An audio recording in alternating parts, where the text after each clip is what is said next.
Meet Ian Hop, the cold-faced MC who might just be the unluckiest soul alive. He is trapped in a game with a hell difficulty where a single slip-up means instant death. One wrong move, and it is game over. It all started with a sketchy pirated download of Aquilonia, a brutal dark fantasy world. Drowning in conspiracies and backstabbing, Ian now inhabits the body of his own custom-made avatar, a problematic mage build.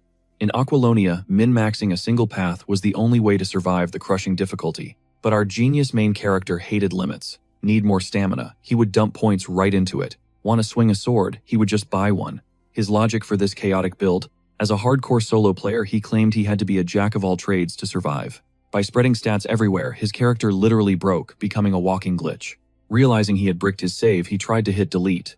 But the moment he clicked, his monitor flickered violently, displaying cryptic system errors before everything went black. He woke up in a rotting swamp, instantly surrounded by nightmare fuel monsters and hostile mobs. Reality hit him. He was inside the game, specifically the notorious tutorial graveyard training area. What did I do to deserve this hell? Ian's mind raced as panic set in.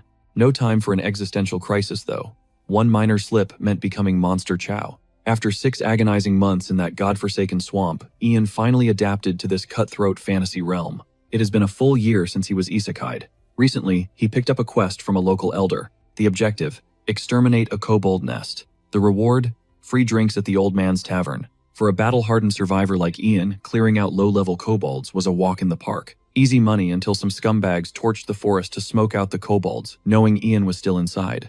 Total disregard for his life. Stupid fire. I hope those lizards actually burned, one mercenary muttered. The one-eyed thug grumbled, while the bald lackey looked nervously at their commander. Boss, that mage is cracked. Should we bail? The leader snapped. Don't wuss out now, you cowards. The fire is massive. He is definitely out of mana by now. But as the words left his mouth, a chill ran down his spine. He pivoted, signaling his squad. He is here. Ian stepped out from the inferno like a demon complaining. Man, this thing is heavy. He was swinging a severed kobold head, its lifeless eyes staring wide in terror. Ian looked unfazed, though he was low-key annoyed to see these trash mobs blocking his exit. The leader growled, "Walk away while you still can, kid. Don't try to be a hero. Drop the loot and I might let you live." Ian facepalmed, then smirked. "If you say so." He tossed the head aside and instantly began casting.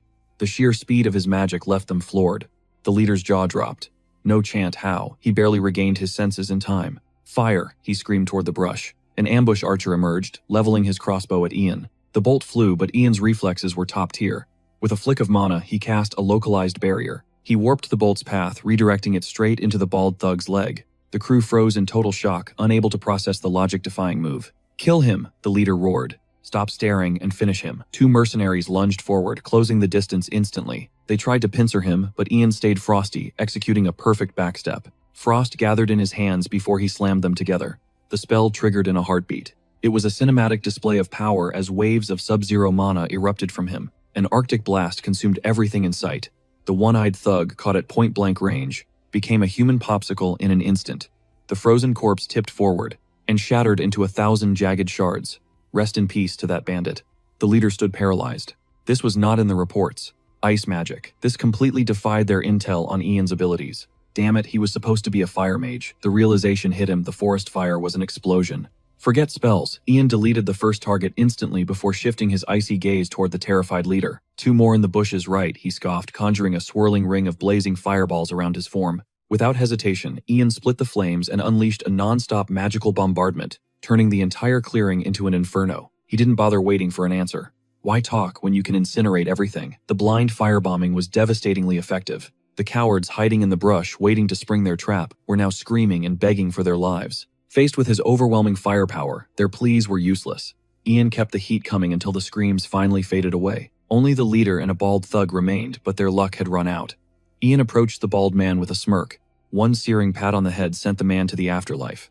The leader watched, paralyzed by the brutal display. His legs gave out in sheer terror. "Impossible. How can you wield fire and ice at the same time?" he stammered. His body shook with violent tremors. "The perk of being a bugged character," Ian replied, his voice colder than ice. He snatched up a nearby blade and ended the man's misery, sending him to join his squad in the abyss. After decapitating the kobold leader, Ian headed back to the tavern. The old owner's jaw nearly hit the floor. "You actually cleared the entire camp solo. That's insane. I never expected you to pull off a miracle like this." Before the old man could finish his praise, Ian slammed a blood-stained sword onto the wooden table with a thud. A cold sweat drenched the owner. He recognized that blade instantly and the dangerous men it used to belong to. That sword. You met those knights, Ian nodded coldly. Yeah, they were doing some dirty work, so I took out the trash. They're all dead now. Tell me, are there any other flies I need to swat around this village? Ian asked. His voice was sharp as a razor. He needed to know if those corrupt knights had any hidden allies or accomplices. He planned to eliminate every single loose end now to prevent any future revenge plots from coming his way. The old man waved his hands frantically. Don't worry, those losers weren't worth your time. They were just bottom-tier scumbags. All they did was leech off us. A nearby drunkard chimed in. Knights, they were nothing more than glorified bandits. Total crooks. Honestly, if you hadn't gotten to them first, I would have handled those punks myself. Ian let out a weary sigh as the drunkard boasted. It seemed he had been overthinking the threat level of these peasants. Suddenly, a familiar blue system window flickered into existence before his eyes, signaling the end of his bloody work. Side quest. Complete objective. Eradicate the kobold camp and its leader. Status 100% cleared. Target neutralized. You have finalized the quest. Ian stared at the floating notification with a look of pure indifference. The rewards were the usual garbage. Ian suppressed a yawn, completely unimpressed by the system's lackluster loot drops. Stowing the blade, he turned to the shopkeeper. My payment. You haven't forgotten the deal we made, have you? A promise is a promise. You've got a room for life free of charge. Anything else you need, hero? Just get some hot water ready, Ian requested, heading upstairs. Soon he was soaking his battle-worn muscles in the tub, but a sudden shift in the air caught his attention. He lunged steel, flashing toward the intruder behind him. It was just the inn's maid. Ian halted his strike mid-air, but the girl's soul nearly left her body from fear. I'm just here with the water, she stammered, terrified. Ian exhaled slowly, sliding his blade back into its sheath. My bad. Thought you were an assassin. Go ahead, pour the water. Just let me know if it's too scalding. She tilted the pitcher, but her gaze was shamelessly locked onto Ian's shredded physique. Ian didn't miss her wandering eyes. Eyes up here, lady. The maid jumped face, flushing bright red. I wasn't looking at anything, she squealed. She fumbled with the water while Ian drifted into his own thoughts. His base stats were his only saving grace here. Without them, the starting zone would have eaten him alive. But despite his current power, the world felt different. Ian Hope was a literal glitch in the Matrix. Since his arrival, the very boundaries of this map were shifting. Monsters were growing deadlier, and unknown villages began appearing where there should have been nothing but empty wasteland. He was safe for now purely because he was a god compared to these local country bumpkins and peasants. But complacency is a death sentence. If he didn't keep evolving, the next wave of threats would surely bury him. He needed more power.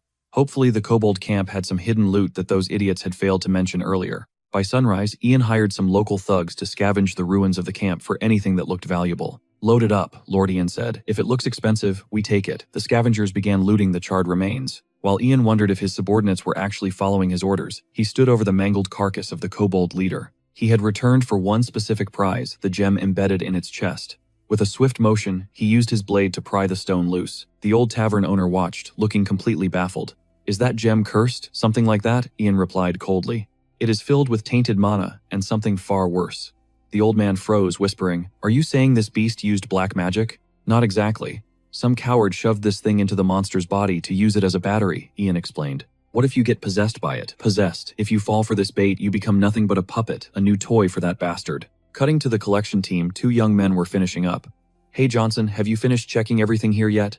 Whoa, check out that gem. It is stunning. Did you find it? The black-haired boy asked, spotting the stone in Johnson's hand. Johnson replied with an eerie excitement. Yeah, I just found it. I am planning to bring it home to my mother. As he spoke, he turned to the black-haired young man, with a disturbing hollow expression plastered on his face. Back with Ian, he was sorting through the spoils from the kobold village. Not a bad haul from the leader's personal tent. The loot included mana stones and a crimson eye necklace. Strength +1, stamina +1, spirit +3, and silver coins. But this is the real jackpot, he muttered, lifting the red stone. It is a high-grade mana essence, though completely corrupted. Now I just need to purify it to unlock its power. However, this is definitely not the right place for a cleansing ritual. He tucked it into the spatial pouch in his inner pocket. My pocket dimension is small, but it is still incredibly convenient. Despite being transported here, I have retained the levels and skills of my character Ian Thorpe. But there is a catch. The game's start, its progression, the quests and items, everything has shifted. Why were my level and skills not reset? Ian mused. Maybe whoever brought me to this world did not want me to get spawn killed immediately. Perhaps they left me a fighting chance. I am grateful for the head start, but a bit more generosity with legendary items would have been even better. Just then, the old tavern owner found an axe and asked, Hey Sir Knight, am I actually allowed to take this? You can, but it is not free. What do you mean? We will settle the bill later. For now, head to the entrance. Let us see if you have actually followed my instructions properly. Ian stepped outside and gathered the lackeys to inspect their loot. Seeing the bulging bags his henchmen were carrying brought a smirk to Ian's face. Good, everyone's bags are stuffed full. However, these rats are known for having sticky fingers. To be certain, Ian prepared a magical audit to ensure they weren't hiding anything. Manual searching is a drag, but a quick check is necessary. He activated his specialized skill, Monoscan Clairvoyance. Instantly, Ian's vision shifted into a neon blue hue. The henchmen began to sweat. It was clear they had hidden something after all. Luckily for them, they had not snatched anything powerful enough to catch Ian's eye, like a rare magical item. The first two men passed the inspection. Ian continued walking, scanning the rest. Nothing. Still nothing. But then he froze. Inside, the blonde guy's hip pouch, an unusual pulsating color flared up in his field of vision. It was the unmistakable glow of a mana-infused item. Ian facepalmed. He had only intended to check as a formality. But it turns out some idiot actually dared to steal my property. How can you be so brain-dead? Ian muttered. His words made the blonde guy jump in terror. Huh, what was that, sir? For an answer, Ian pressed his cold blade against the man's throat and said icily, "Show me what is in the bag." The blonde man broke out in a frantic sweat, his voice trembling. I do not understand what you are talking about." But mid-sentence, his voice distorted into a guttural rasp. Slowly, his eyes began to bleed into a demonic red. His entire body began to leak a dark, oppressive aura. The other workers scrambled back, shouting, "What the hell is wrong, Johnson?" But the Johnson they knew was gone. His body began to snap and contort into horrifyingly bizarre positions. Ian let out a weary sigh and drew his sword.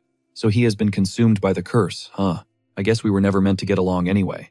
With a flash of steel, Ian swung his sword straight for Johnson's neck. But just as the blade was about to decapitate the man, it was stopped dead by his bare hand. More accurately, he caught the razor-sharp edge between two fingers with an impossibly smug expression. "You really should not aim for the neck so early," Johnson sneered in a taunting, distorted voice. Ian was too exhausted by the drama to even react. "Oh really? I thought this was just a standard hex, but it seems there is a much bigger player behind this curtain." At that moment, the thing inside Johnson began to scream at Ian, "You treacherous piece of trash. You dared to defile my nursery. You're the thief who snatched my seed, aren't you?" The dark wizard's accusation sparked a realization in Ian. Is he talking about that jewel, stashing it in my pocket? Dimension must have severed his spiritual link. It all adds up now. Without my intervention, these monsters would have turned this village into a graveyard. To this freak, I'm just a glitch in his plan. Sensing an opening, Ian decided to get under his skin. "Getting impatient, are we? Don't worry, Warlock. I'll make sure your mana doesn't go to waste." Ian's mockery sent the possessed Johnson into a blind fury.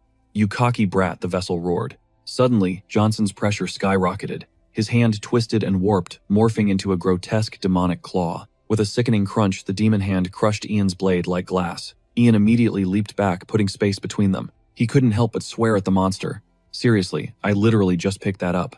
Before another word escaped, Johnson blurred forward, swinging his monstrous limb in a lethal arc. Ian desperately lashed out with his jagged remains parrying the incoming claws. Steel met flesh but failed to bite.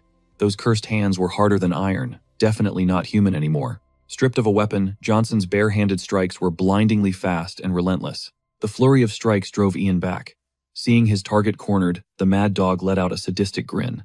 "Overwhelmed already. Time to learn your place, kid." His triumph, however, lasted all of 3 seconds. Ian answered with a point-blank fireball. The warlock's eyes bugged out as the inferno closed the distance. Evasion was impossible at this range. Boom! A massive blast engulfed the possessed fighter.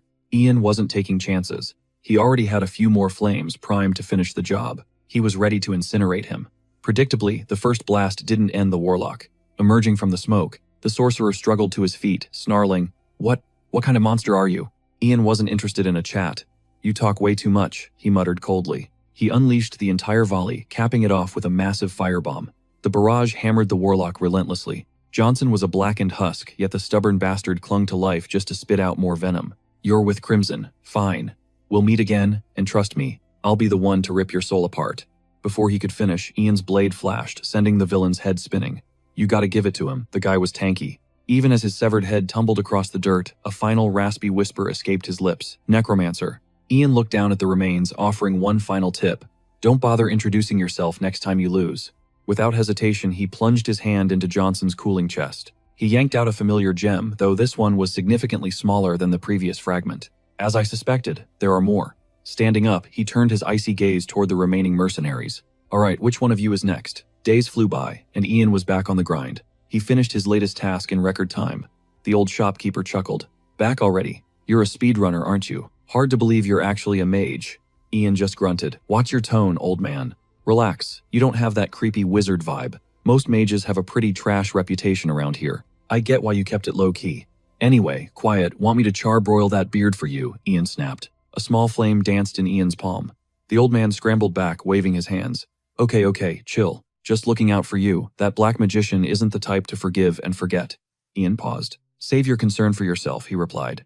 Honestly, he already knew a rematch was inevitable. No use stressing yet. He'd cleared every tavern bounty and side quest this backwater village had to offer. Unfortunately, the XP gains were becoming pathetic. It was officially time to level up elsewhere. While Ian plotted his next move, a group of mysterious strangers was already tracking him down. You were spot on, sir. The guy who wiped those kobolds is definitely in this town. Soon enough, the group arrived at Ian's tavern. Pardon the intrusion, sir. We heard a legend lives here, the one who soloed an entire kobold legion. Is that you? A freckle-faced youth asked. His eyes locked onto Ian. Ian's heart sank. Crap, he hissed under his breath. This wasn't just any knight, this was a game-breaking titan.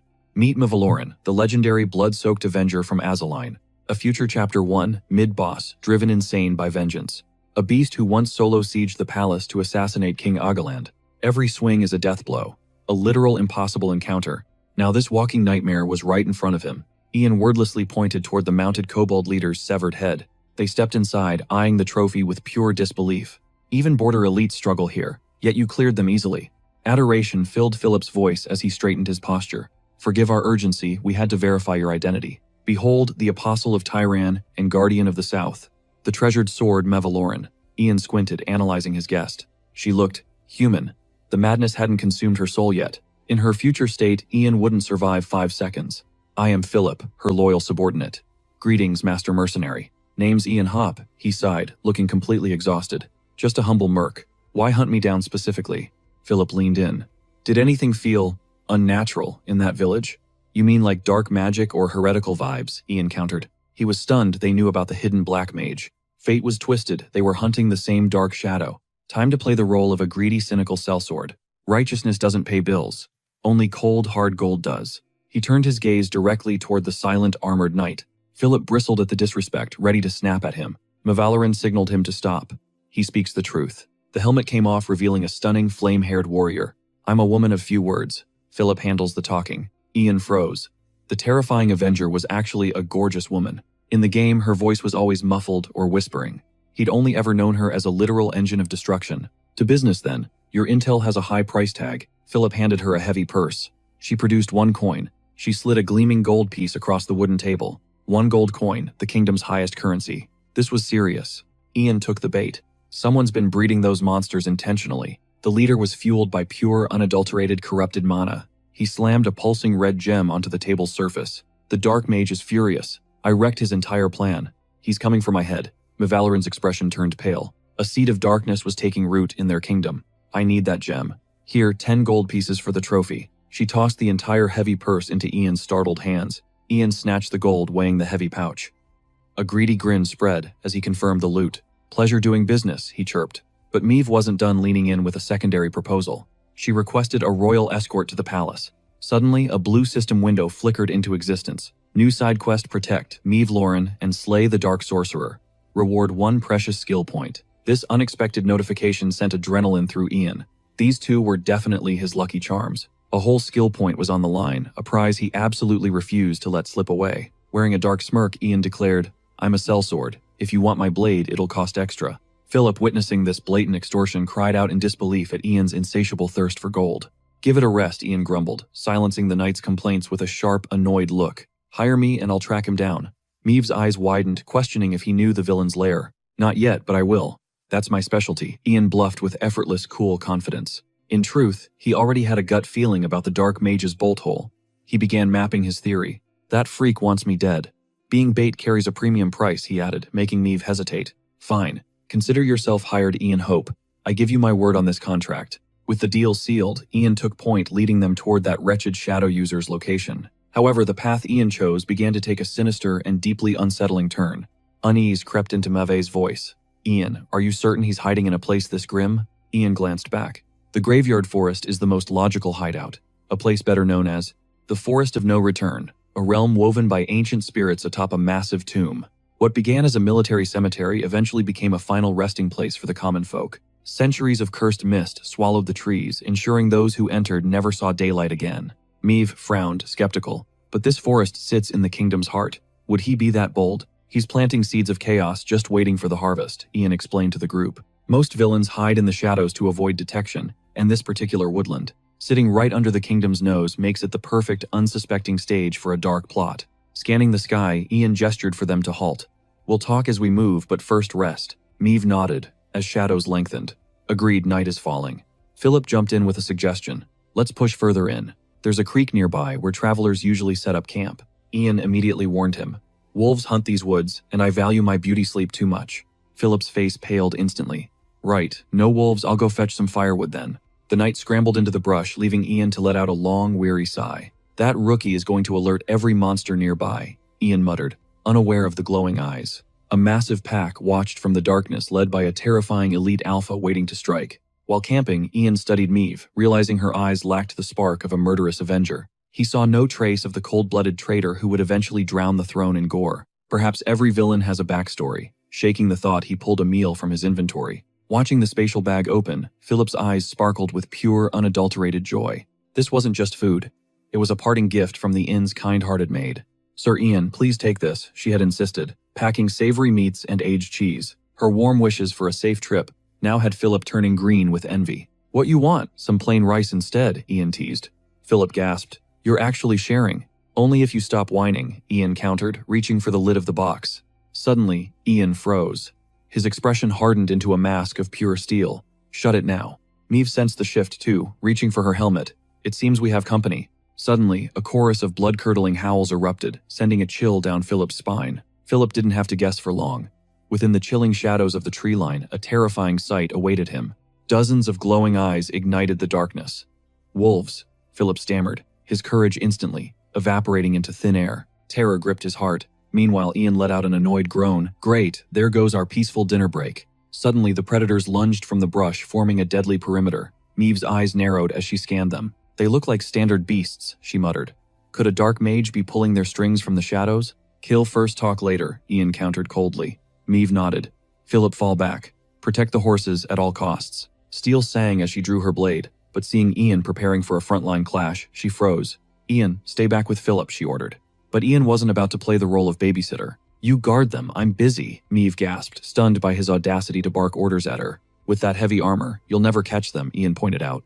Meave opened her mouth to argue, but before she could speak, a desperate cry echoed from behind. Philip was being swarmed by the pack. Master, they're coming from everywhere, he shrieked.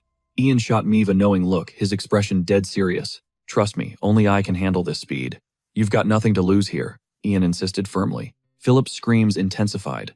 Left with no choice, Meave pivoted back to keep the boy from being shredded. Don't you dare die, she yelled. Ian clicked his tongue, whispering a sarcastic, right back at ya. He turned his focus toward the sea of fur and fangs. Seriously, there's a whole army of them. A massive wolf lunged, aiming for his throat. But Ian had spent a year refining the art of killing. He dodged the snapping jaws with effortless grace, though the close encounter fueled his irritation. These flea-bitten pests. One fire spell would end this, but I can't leak my secrets yet. Who knows if she'll betray me? He skipped backward, searching for a subtler way to thin the herd without raising any red flags. Wind-blade it is, he murmured, channeling a low-tier dark spell. It was the perfect stealthy choice. This spell didn't just boost his agility, it could condense the air into a razor-sharp edge of pure destruction. As a duo of wolves charged, Ian unleashed a horizontal slash, his sword humming with pressurized wind energy. A normal blade would have struggled, but the wind-empowered steel tore through their necks like wet paper. Decapitated, they slumped. But a third wolf exploited his blind spot, lunging with a savage, guttural snarl. Its jaws clamped onto him before he could pivot. But as it tried to crush his bones, the beast realized its mistake. Its fangs couldn't even scratch his skin, let alone bite through him. Ian's windshield was already active. With a smirk, he slipped out of the predator's iron-tight grip. Once free, he didn't miss the chance to mock the mangy mutt. Does it hurt? Your teeth look shattered. Without skipping a beat, he delivered a lethal riposte, sending the creature straight to the afterlife. Ian struck a pose, then glanced back to check on his squad. Surprisingly, they were holding the line. Meave and Philip were holding the line perfectly. Wow, they're actually more capable than they look, he noted. He surged forward to assist. Even the clumsy kid is holding his own out here. But the battle was dragging on. Ian realized this wasn't a random skirmish. It was a coordinated hunt. The Alpha is orchestrating this, he hissed. I need to take out the brain of this operation now. He activated clairvoyance. Magical detection flooded his senses, revealing the hidden layers of the battlefield. Glowing threads of mana guided his eyes, leading him straight to the beast, pulling the strings. Bingo. Hiding in the back like a coward, Ian locked his gaze on the pack leader. He turned to Meave and hollered, "Knight Lauren, hold the horses, I'm going for the alpha's head." Before she could object, Ian vanished into the thicket, leaving the noble knight completely flabbergasted. "Wait, what are you doing? Get back here right now," she screamed into the dark forest. But Ian was already airborne. Using a mobility skill, he literally walked on the empty air. He soared right over the snarling pack. Lauren watched her jaw dropping in sheer disbelief. "Is he flying? I must be losing my mind," she whispered, her brain short-circuiting. Her thoughts were cut short by another scream. "Help, I'm literally about to die," Philip wailed. With hungry jaws snapping at his heels, Ian had zero choice but to floor it and retreat. He bolted to draw them away. Sensing a challenge, the alpha wolf lunged after Ian, sparking a high-stakes game of cat and mouse. Once Ian lured it deep enough, he skidded to a halt and smirked. Still slave to those wild instincts, huh? Always thirsty for the hunt. Across from him, the alpha locked on its gaze, dripping with pure murderous intent. Saliva dripped as the beast huffed in anticipation. To ensure the kill, it howled, summoning a pack of low-level subordinates. These minions were nothing but cannon fodder. Ian groaned. Seriously, this oversized mutt actually brought backup. Talk about annoying. Suddenly, a holographic window flickered into existence. New side quest. Defeat the cursed Andolph. Objective, slay the werewolf. Seeing the notification, a surge of pure adrenaline rushed through Ian's veins. Hell yeah, nice to meet you, doggy. Time to find out who is actually the hunter here. His blade hissed as he drew it, ready for a bloody brawl. Clearly, this elite monster was not stupid. It felt the disrespect and snarled, commanding its lackeys to shred him. But against a tide of fur and claws, Ian simply triggered Gale of a Million Swords, bisecting the entire pack in one silver flash. Now the alpha stood alone. Ian tossed out another insult. "Man, you are way uglier in person than in the game, Andolph." The beast's eyes flared. Its teeth gnashed in a furious rhythm. Ian just smirked harder. "What is the matter? Feeling lonely without your little fan club?" Enraged, the werewolf lunged. It channeled a concentrated surge of mana directly into its massive left limb. With a violent swing, lethal crescents of energy sliced through the air toward Ian. Instantly, Ian countered, casting the low-tier spell Wind Shield.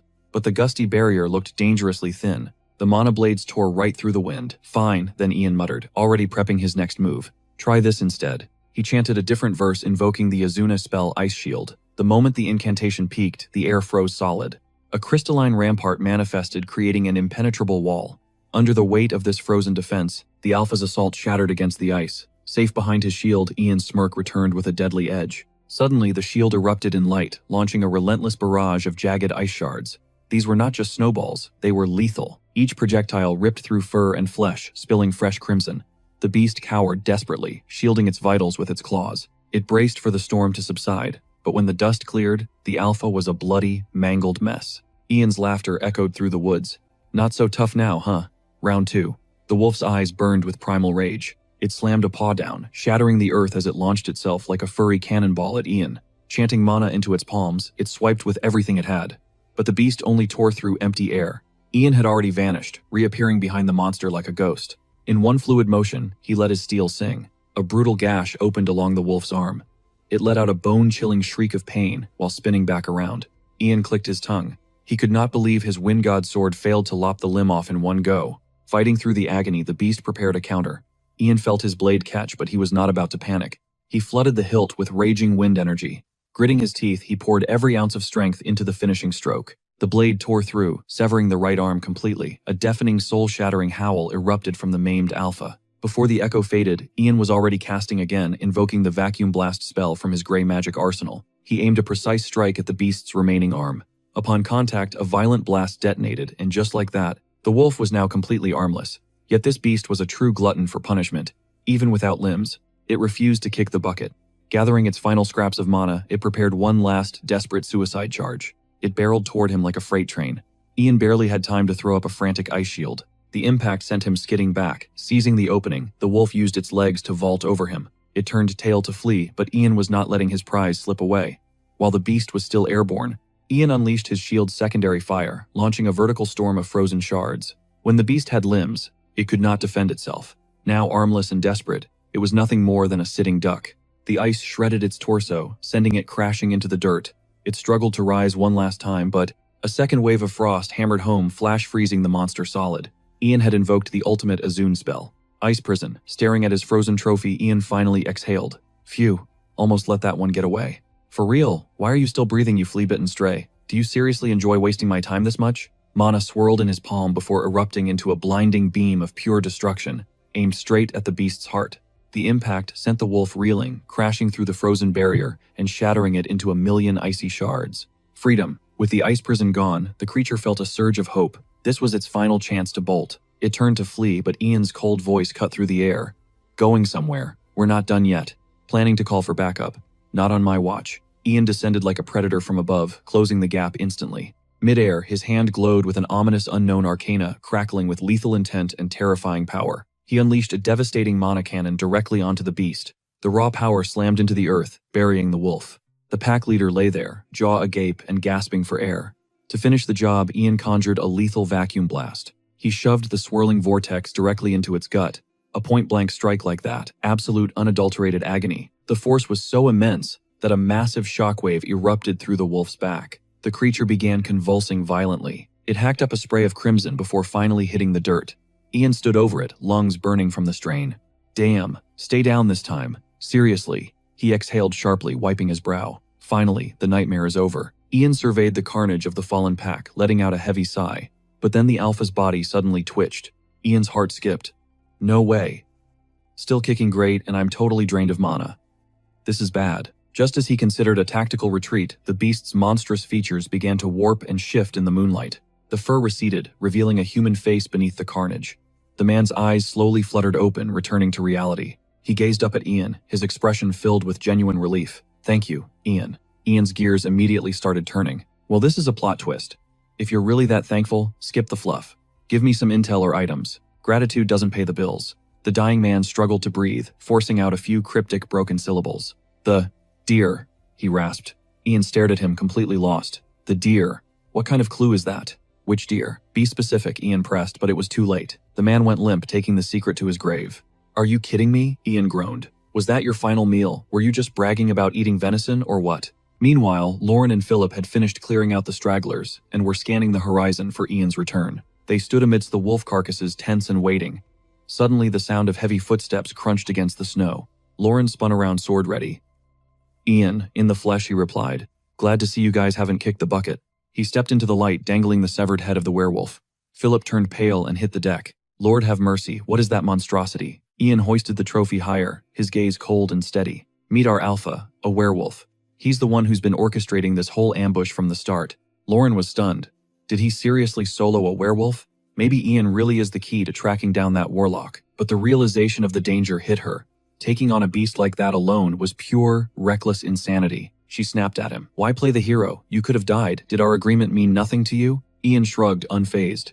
If I waited for backup, that thing would have vanished into thin air. I had no choice. You don't know that. You're just gambling with your life, Lauren countered, her voice laced with deep frustration. Ian gestured to the surrounding carnage. Look at their tactics. They weren't just hunting. They were draining our stamina. They had a strategist. This guy was the puppet master, watching from the shadows while his pawns did the work. He wasn't that tough. He only engaged because he thought I was an easy mark. Otherwise, he'd be gone. Look, I get it. You're worried. But trust me, nobody values my life more than I do. I'm careful. I'm not the type to play the sacrificial martyr. I'm not a noble knight like you, Lauren.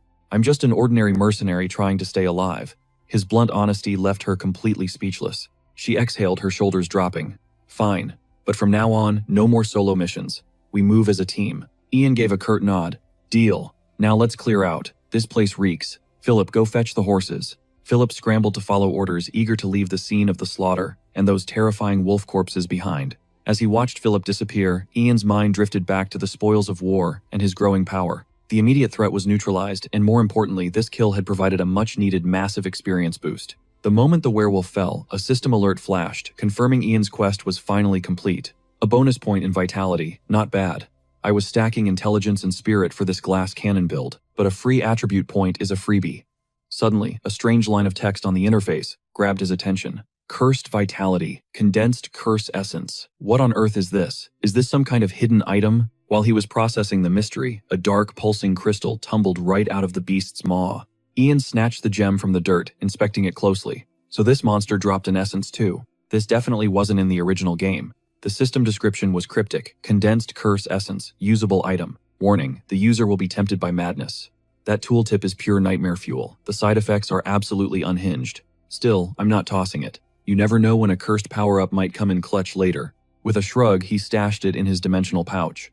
Back at the camp, Philip was struggling with the horses, but one of the steeds was acting totally erratic. The second it got near Ian, it froze in terror, refusing to take a single step forward. "What's wrong with you? Move it," Philip shouted, tugging the reins desperately. From the horse's perspective, the man standing before it radiated a chilling, murderous aura that felt like death itself. The animal began shaking violently before thick white foam started bubbling from its mouth. It collapsed onto the grass, completely motionless. Philip rushed over, his face pale as he checked for a pulse. "Oh God, it's dead. What could have possibly caused this?" he cried out in total shock. Ian stood nearby, looking down at the monster blood soaking his clothes. "Is it because I'm drenched in this werewolf's remains?" With the horse gone, Philip had to break the news. "I really tried to look after it. I'm so sorry," he sighed. Lauren just scoffed, telling him to be more careful. She turned to Ian with an apologetic look. "I'll compensate you for the loss." Ian just waved it off. "Don't sweat it, it was an accident." "But man, I'm wiped out," he said, shooting Philip a devious smirk. Philip felt a cold shiver down his spine. Sir, he realized exactly what that look meant pretty quickly. "We're finally here." The heart of the forest, Philip wheezed, his face literally dripping with sweat. His legs were like jelly for one simple reason: he'd been forced to hand his mount over to Ian. While Philip suffered on foot, Ian was vibing on horseback, realizing this new steed was actually a major upgrade. Seeing Philip on the verge of a total meltdown, Ian actually felt a spark of pity and tossed him his lunch. "Are you serious? For me?" Philip beamed his mood, doing a total 180. Ian didn't miss a beat with the orders. "Prep, half wash your hands and get my armor spotless." "Got it." "You got it, sir," Philip chirped, whistling a tune as he dashed off to start the chores. Seeing the kid get that hyped over a little food was actually hilarious. "Man, he's such a pushover," Ian muttered, while he started unbuckling his heavy armor. Lauren watched him from behind, her eyes wide with curiosity. "Ian, why are you stripping down here?" "To wash this bucket of bolts, obviously," he replied bluntly without looking back. Lauren paused, thinking for a second. Then she slowly started sliding her own armor off as well. "Good idea, let's do it together," she suggested. Ian stood there like a statue, his brain completely short-circuiting. And just like that, they were both scrubbing down in the stream. Ian was still trying to process the situation. "I thought I understood this world's common sense, but they weren't exactly keeping their distance either." As Ian pondered the local customs, Lauren finally broke the silence. "Ian, are you injured?" He blinked in disbelief. "Is she seriously only noticing all the blood on me just now?" Despite the internal facepalm, he just muttered, "I'm good." Lauren's eyes lit up with genuine admiration. "That's incredible. You took down a werewolf and didn't get a single scratch. Your combat style is legendary. Even as a knight, I've never seen anything like it. You're definitely not your average mercenary, Ian." Ian played it cool. "You're just not used to the grind. You're highborn. I literally grew up in the gutter." "I see. You must have clawed your way up just like I did to become an apostle of Tyron. I chose the path of the sword, dedicating every ounce of my soul to my training." Choosing the kingdom over her noble lineage, Lauren's resolve left Ian deep in thought. An apostle, it means trading humanity for a fragment of divine authority, a true power-up from the heavens. But celestial hacks always come with a steep price tag and hidden nerfs. Ian's curiosity peaked as he pressed for answers. "Who exactly is this Tyron?" Lauren froze, her eyes wide with disbelief. "Are you truly that ignorant mortal?" Ian shrugged it off, claiming he wasn't exactly a theology major. In the end, it was a numbers game. Aquilonia is basically a VIP lounge for endless deities. As a busy mercenary, Ian didn't have time for a prayer list. Remembering names wasn't his job. Lauren sighed and began explaining her deity. Serving him requires more than a simple mind. Tyron is justice personified, the illegitimate heir of Rosola. He is the ultimate blade of divine judgment. As his apostle, I live by a strict code. One lie, one ignored sin, and my divine blessing vanishes instantly. Justice. Ian scoffed inwardly. Sounds a bit mid. He bet the god's true name carried way more heat. He knew Aquilonia's true nature was rot and betrayal. Here, every deity hides a second name, a secret identity. That hidden name is their ultimate vulnerability. Take Sola, the god of light. His shadow name is Destiny. Interesting, right? Returning to reality, Lauren paused to consider Ian's question before dropping a bombshell. Tyran's alias. He has one. Vengeance. For some, the only way to find balance is through blood-soaked retribution. Sometimes the hunt itself is the reward. You see, the flip side of justice is always vengeance. Tyron blesses those who seek holy payback. Suddenly, the puzzle pieces of the Bloody Avengers clicked into place for Ian. Her downfall finally made sense. She hadn't lost her path. She just traded justice for cold-blooded vengeance. He'd just learned the dangerous loophole of Tyron's contract. One slip-up, one lie, and the power is gone. So apostles are basically divine puppets. Defy the god's will, and you're stripped of everything. A major weakness. Why take the Avenger path? Family, trauma, pure hatred. Maybe Ian could rewrite her destiny and stop the transformation. But reality hit him hard. The game's narrative variables were rigid. He couldn't just change the script. No, she's the stage 1 boss. Her fate is practically hard-coded. Damn it, I'm still missing too many lore pieces. Gritting his teeth, Ian forced himself to stay cool. Patience, he whispered, fighting the urge to rush. While Ian's brain was spiraling, Lauren broke the silence. You don't seem to have a patron deity, do you? Spot on. And I'd prefer to keep my soul independent, Ian replied. Lauren nodded, sensing his conviction. Still, I feel a gaze upon you. Perhaps a god has already marked you for greatness. Who knows? Ian tuned out the preachiness. Once she finished, he casually flipped the bird to the heavens above. A direct challenge to the divine. After his bold gesture, he simply grumbled, I'm starving. Let's move. With that, the sun set and rose again. The party resumed their trek through the unforgiving wilds. Philip, however, was in full fanboy mode. You literally soloed a werewolf, Sir Ian. That was insane. I'm still shaking just thinking about it. Ian could feel a massive migraine brewing from the non-stop chatter. The kid hadn't paused for air since yesterday. Ian sighed, deadpanning. It wasn't a big deal, Philip. You find trash mobs like that everywhere. But Philip's eyes went wide as he quickly countered. But we haven't seen a single monster on this road. It's been totally quiet. Ian froze in his tracks. He spun around, confused. None. I've been wading through hundreds of them since I crawled out of the swamp. The path to Azella was a bloodbath for him. So how was their journey so peaceful? Lauren chimed in. He's telling the truth. Just a few weak goblins and kobolds. Ian's mind started racing. Hold on. Exactly which route did you take? He began retracing his steps in his mind. After the swamp, his first stop was Band City. That's where his mercenary grind truly began. He'd been taking high-stakes quests and clearing the Royal Road, the main artery of the kingdom. Every monster in his way had been decimated. It hit him. He was the one who inadvertently paved their way. Philip blinked, utterly lost. What was that, Sir Ian? Ian turned to him with a grim expression. Enjoy the peace while it lasts, kid. This kingdom is a graveyard. Moments later, the atmosphere shifted. They stumbled upon a village reduced to smoldering ruins. Even a veteran like Ian was stunned by the carnage. I didn't expect the collapse to happen this fast. Philip fell to his knees, praying desperately to Risola. Philip scanned the smoldering wreckage, his voice dropping to a tense whisper. Rebels, this close to the Royal Road. How could these scum dare run wild here, he spat. As the words left his mouth, Lauren let out a low, predatory growl. Her fury erupted as she stared at the carnage. Unforgivable. They were innocent civilians. How could anyone be this heartless? Ian watched her with a weary sigh. A true knight of justice, always ready to ignite with righteous indignation over every tragedy. Perhaps that's why the Dark Mage remains a ghost. She's too busy wasting her energy on every side quest she finds. Still, if there's a conspiracy afoot, the system might trigger a quest soon. Just as that thought crossed Ian's mind, he caught sight of figures moving in the distance. A cold smirk touched his lips. Answers are coming our way. What are you talking about, Ian? Lauren asked, her brow furrowed. He simply gestured toward the mysterious group ahead. Let's go get some answers, he stated. Lauren's gaze locked onto them, her aura instantly shifting into something lethal. If they're the ones who torched this village, she hissed, their only way out of here is in a body bag. The scene cuts to the suspicious group ahead. They were frantically digging shallow graves for the mountain of corpses. Their leader paced like a caged animal, barking at his slow crew. Hurry up, it's only 6 graves. Move your lazy hides. Quit slacking. I've had a bad feeling since sunrise. Suddenly, the thunderous rhythm of approaching hooves shattered the silence. He spun around, eyes widening in sheer terror. Lauren was thundering toward them, her blade glowing with devastating mana. She radiated a suffocating, oppressive pressure. Seeing a high-ranking knight charging with such bloodlust was their worst nightmare. One look told them she wasn't there for small talk. The mercenaries went pale as death. What the hell is this? A knight. Why now? The men shrieked. But the leader had no time for panic. He had to act or die. Target the horse. Fire on my command, he yelled, knowing a knight wouldn't leave witnesses. Crossbows were leveled instantly. Drop your steel and kneel, Lauren's voice boomed like a divine judgment. The leader stammered back. Wait, give us a reason. Before he could finish his plea, a panicked mercenary's finger slipped. A crossbow bolt hissed through the air, a fatal mistake. The leader broke into a cold sweat.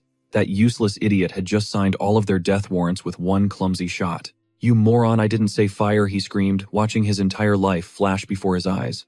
Lauren didn't even flinch. With a casual flick of her wrist, she cleaved the projectile in 2 midair. She's a monster, the thugs cried in horror. Lauren ignored them, channeling a surge of mana into her steel blade. She hurled the sword with lethal precision. It streaked like lightning, sending one mercenary straight to the afterlife. Seeing his comrade split in half, the leader didn't shed a single tear. Instead, he began cursing the fresh corpse. You absolute failure, he hissed. By the gods, how are we supposed to survive this killing machine now? Too late. Lauren skidded to a halt directly over them. The survivors felt the cold shadow of death looming large. They collapsed to their knees, begging for mercy. Wait, it's a misunderstanding. We're innocent, we swear. Let us explain. Lauren stared down at them with icy contempt. Save your excuses for later. For now, you answer to him. Ian trotted up, looking completely bored. The leader's eyes nearly popped out of his skull as he recognized the newcomer. Wait, Ian Hope, is that really you? It seemed the leader knew Ian. This might be his only ticket to survival. His worthless life hung by a thread. Ian tilted his head, searching his memories for the man's pathetic face. It's me, Mizu, the mercenary hunter, he blurted out. We met in Bangma City, remember the tavern? Internally, Mizu was sobbing with relief. Thank the stars, my ancestors must be watching over me today. Ian finally recalled the face, the guy from the first city he hit after the swamp, a bottom-feeding mercenary from Bangma. Lauren glanced back, clearly skeptical. You actually know this rat? Ian nodded slowly. Unfortunately, yes. Once. Mizu gasped for air, his tension vanishing. Oh, thank heaven, I knew you were a real one, Ian. Thank you. I'll spill everything. Just ask. Ian narrowed his eyes. This level of enthusiastic cooperation felt a little too desperate. I was ready to peel his fingernails off if he played games, but he's folding faster than a cheap chair. Fine then, Ian cut in coldly. Talk. Why is this village nothing but ash and corpses? Mizu's face went pale as he recounted the horror. It happened right as we arrived, he began with a shaky voice. Suddenly soldiers swarmed in torches lit. An old man tried to block their path, but they didn't care. They didn't listen to a word. They just kept swinging. It wasn't a battle, it was a cold-blooded slaughter. I was powerless, I only wanted to help the survivors. You have to believe me, that's the absolute truth. Lauren snatched a soldier's arm, demanding to know why the Lord would do this. Suddenly, the knight captain stepped in. Lord's orders, he barked. Every villager here is being forcibly relocated to the city of Ondel. Move it. Lauren was stunned. The Lord, you mean Marquis Whisperer himself? Beside her, Philip gasped in horror. Why would he order a whole village to be burned down? It's the war, Lauren sighed. The kingdom of Angela is mobilizing every single soldier for battle. Her words triggered a realization in Ian. The kingdom was consolidating its power. They were pulling every resource and person into key strongholds to prepare for the coming storm. A massive war with their neighbors was imminent. Ian realized the grim reality. If they can't defend the territory, they'd rather burn it themselves than leave it for the enemy to loot. The Marcus family was moving earlier than expected. Ian spoke up again. Next. Who are those bodies? Mizu trembled. The village chief's family. They resisted and were executed. The villagers paid us to bury them. We're just digging graves for the dead. Ian narrowed his eyes, his suspicion growing. Is that really the truth? The air turned cold. Mizu nodded frantically. Ian stared him down, his eyes piercing through Mizu's soul, until the man finally broke. I swear it, I haven't told a single lie. Disappointment hit Ian like a truck. No quest notification appeared. All that effort and the guy was actually telling the truth. Ian, do you believe him? Lauren asked. Ian sighed dejectedly. Yeah, I get it. I'm going back to find the survivors, Lauren said, walking away without a second glance. She's always so cautious, Ian noted. Suddenly, Mizu approached him, looking hopeful. Sir Ian, can we finish the burial now? Ian shrugged nonchalantly. Go for it. Mizu was overjoyed. Thank you. We'll finish here and head straight to the main mission. He turned to his men and screamed, What are you waiting for? Get moving. Philip tilted his head. Main mission. What kind of job requires this many people? Mizu froze, his confidence vanishing. That's a bit hard to explain. Explaining this, yeah, it's definitely complicated. Philip's confusion was instantly cut short as Ian stepped forward to intervene. There are lowlifes worse than quest stealers, and I bet you've met them. Mizu, your silence tells me you've already lumped me in with that trash. Ian's voice dripped with pure lethality, sending a paralyzing chill through Mizu. Not even close. You must have heard of the pack that craves human flesh. They're lurking in your old woods, having already devoured our employer's son. Stay sharp because those beasts have already claimed far too many lives. He trailed off abruptly, noticing the duo sharing a truly bizarre look. Puzzled by the sudden vibe shift, Mizu asked what was wrong. Ian reached down, revealing a severed werewolf head with a cold smirk. Turns out I've already cleared your quest. Here is the proof. Mizu's jaw hit the floor, their fresh mission was already completed. Meanwhile, Philip's eyes sparkled as he begged Ian for a turn holding the trophy. I guess we're splitting the loot, Ian remarked to the stunned warrior. I never knew a werewolf was leading those man-eaters from the shadows. The beast acted like a person. How did you actually slay it?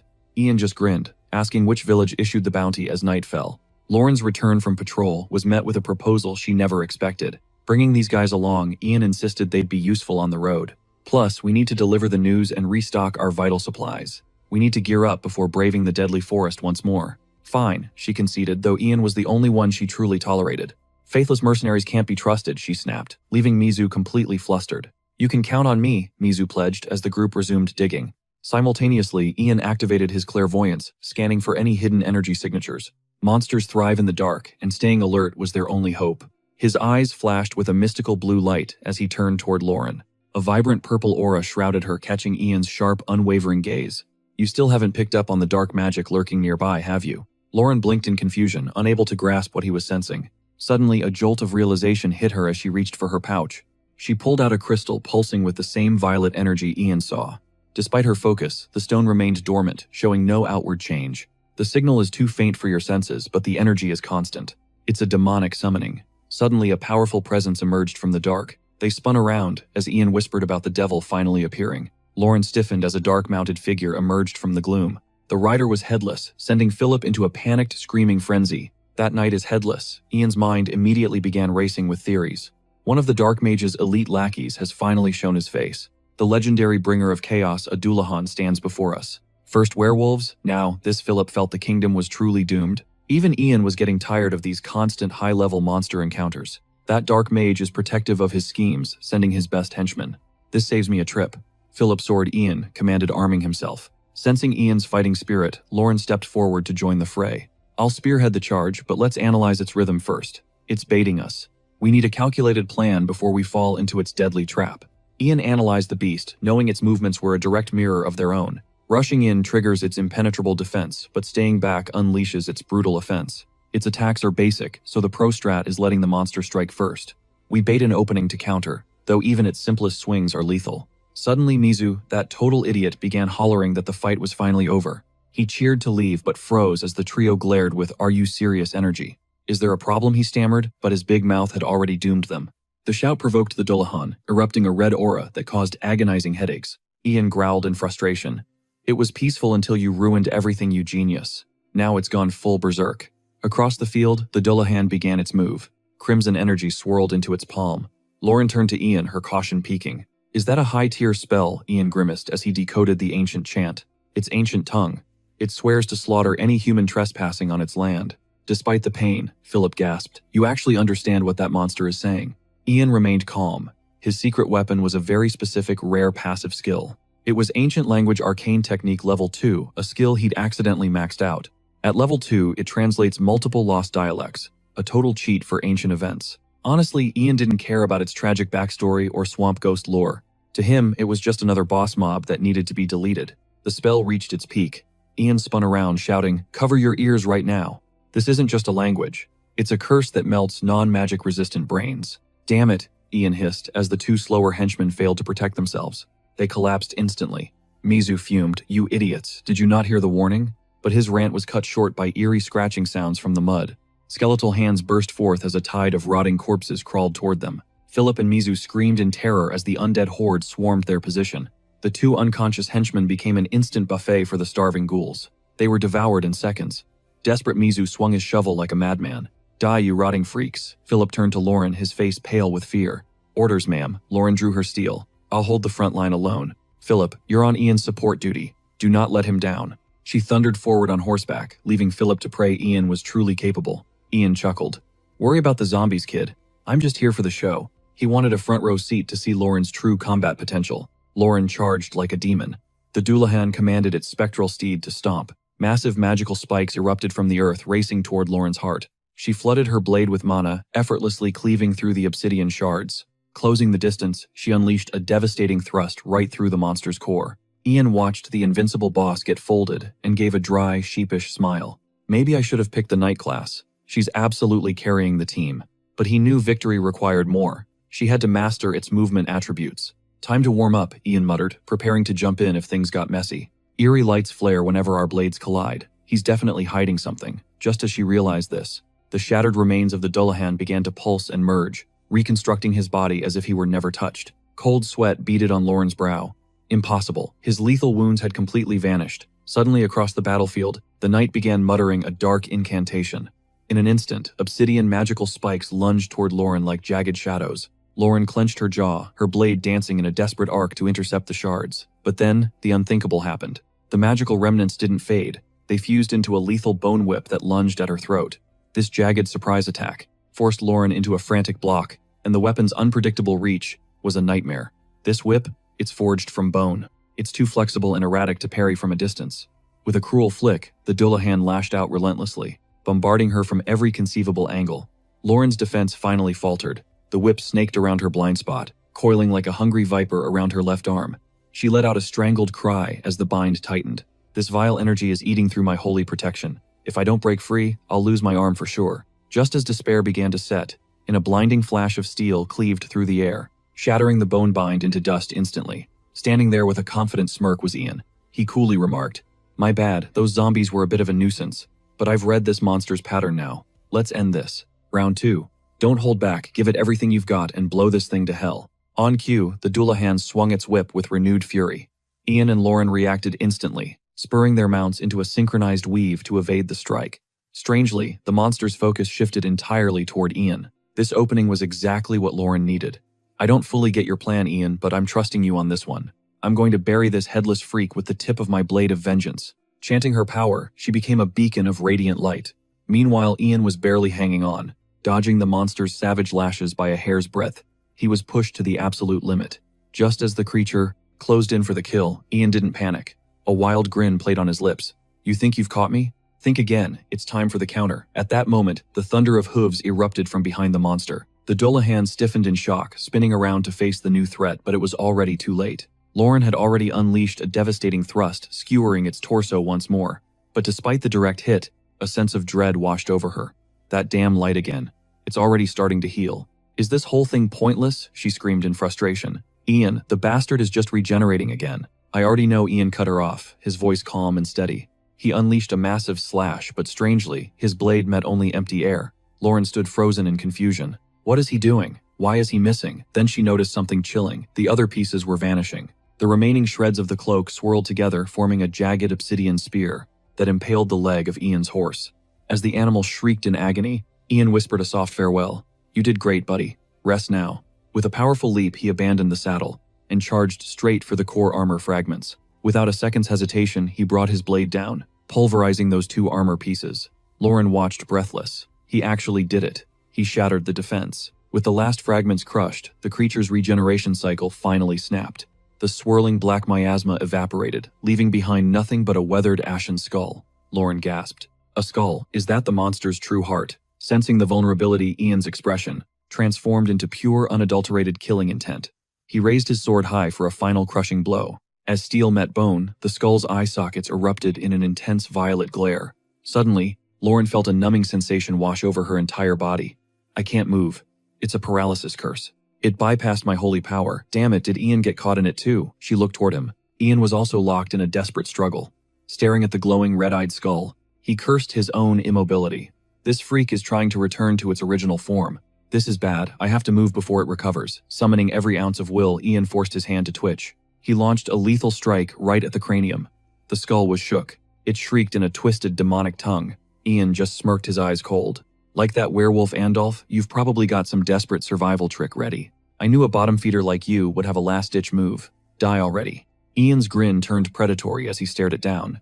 "Here's why your plan failed." It came down to Ian's insane stats, endurance, magic resistance, and pure intellect. Between his chaotic mix of active and passive skills, Ian's build was a total powerhouse. Those traits created a broken synergy, meaning that Curse only slowed him down slightly. Back in the fight, Ian started schooling the skull on its poor life choices. "Honestly, you should have invested in an escape skill. Don't you agree, you piece of junk?" He slammed the bone down, mana swirling around his blade. Ready for round 2. Ian's voice was pure ice.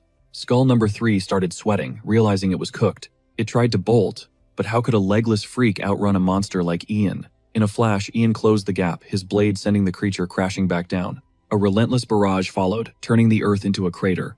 Lauren watched from afar. She was lost. The paralysis was gone, but this level of raw violence was insane. A cunning monster absolutely wrecked by brute force. Now, back to the crumbling Dullahan. Under Ian's heavy blows, the skull finally began to splinter. It was officially done. It screeched a final desperate threat, but Ian didn't give a single damn. He raised his sword high and drove it straight through the center of the skull. A blinding explosion of light erupted. The shockwave was so intense, Lauren looked away. As the dust settled, the skull lay in pieces. Ian finally let out a breath. "Keep your grudges to yourself. I only care about putting you in the ground." Just then, Ian's blade shattered from the impact. Even his gear couldn't handle that. He clicked his tongue in annoyance. "Great, another broken sword." The dark sorcerer snapped. His prize knight, his masterpiece, had been deleted. The wizard was spiraling into rage. First, the kobold chief, now my swamp knight. That bastard Crimson is ruining everything. My precious work destroyed, he screamed, hurling forbidden books against the walls in fury. He paced for minutes before finally cooling down. No, this is actually perfect, he muttered. I'll use this chance to wipe out those pests. This world will burn. It will all return to the void. I will break these chains and become a god. And when I do, I'm going to tear that man apart. With that vow, we shift scenes to a quiet little village nearby. Two farmers were gossiping. Did you hear? The cook finally snapped and fell ill. The man in the hat just nodded. His son was wolf food. Not surprising. The farmer with the hoe sighed. Any news on those mercenaries, the tough ones? The ones who acted like big shots? Who knows, the hatted man replied. Just then, Ian's party finally rolled into the village gates. A pack of armed strangers appearing out of nowhere quickly drew a crowd. Look at that armor, is he a knight? But what's with that weird pot? Then everyone spotted Mizu leading the group. Necks began to turn. Look, that mercenary killed the wolves. Is that a severed head in his hand? Look at his face. He actually did it. That man is a true hero. Mizu basked in the glory, his chest puffing out. He looked back at Ian, grinning. See, an hour early. You're lucky to have a guide like me, Sir Ian. Do I seriously have to keep lugging this head? It's not that I'm creeped out, it's just weirdly heavy. Want me to slice off your hand to lighten the load? Griffin's voice was ice. Mizu paled instantly. Wait, I'm joking. Just a joke. He snapped back to attention, eyes glued forward. Ian sighed, watching the mercenary's sudden display of total submission. It seemed Mizu had fully embraced his new role as their loyal guide. This dynamic brought back a memory from that one fateful night. Back then, Mizu was frantically digging graves for his fallen comrades. Seeing him work like a man possessed, Philip tried to intervene. Mizu, give it a rest. But the mercenary didn't stop. His shovel kept hitting the dirt rhythmically as he muttered, I can't. I'm the only one who made it out alive. I won't have their restless spirits coming back to haunt me for leaving them like trash. They suffered enough while they were breathing, Mizu added, his voice cracking with grief. The raw emotion left young Philip speechless. Turning toward his master, Philip broke the silence. What's the play, Lauren? We're burning daylight and falling way behind schedule. He handed Lauren a skewer of grilled meat, but his mind was on the mission. Lauren took a bite, nodding slowly. You're right. Since we teamed up with Ian, every day has been a literal battlefield. We've lost 2 horses already. That's a massive setback, Philip noted. Reaching the graveyard forest will take us at least a full week now. At this pace, we'll never have time to explore the other regions. Nearby, Mizu finished the last burial and caught their drift. Wiping the sweat from his brow, he chimed in. Did I hear you say you're headed for the graveyard forest? A week. Nah. If you take the mercenary's secret shortcut, you'll be there in 5 days, even with a pit stop at the village. Ian's ears perked up instantly. A shortcut was exactly what they needed to get back on track. Can you actually back that claim up? Ian asked, his voice low and steady. Mizu flinched under the sudden pressure. Well, it's a death trap of a path. But before he could finish the warning, Ian cut him off. Done. You're our new navigator to the forest. Mizu's jaw hit the floor. Wait, what? Are you insane? To shut down the panic attack, Ian flicked a gold coin at him. Mizu caught it by reflex, still trembling with shock. Why are you even going to that cursed place anyway? He grumbled, but then his eyes landed on the gold. The shimmering metal was so bright it practically blinded him. Wait, what the hell kind of gold coin is this? Back in the present, Ian watched him with a smirk. That single royal gold coin was worth double any standard currency. After stealing Mizu's wolf-slaying reward, Ian knew the guy was broke and desperate for cash. An offer like that was impossible to refuse.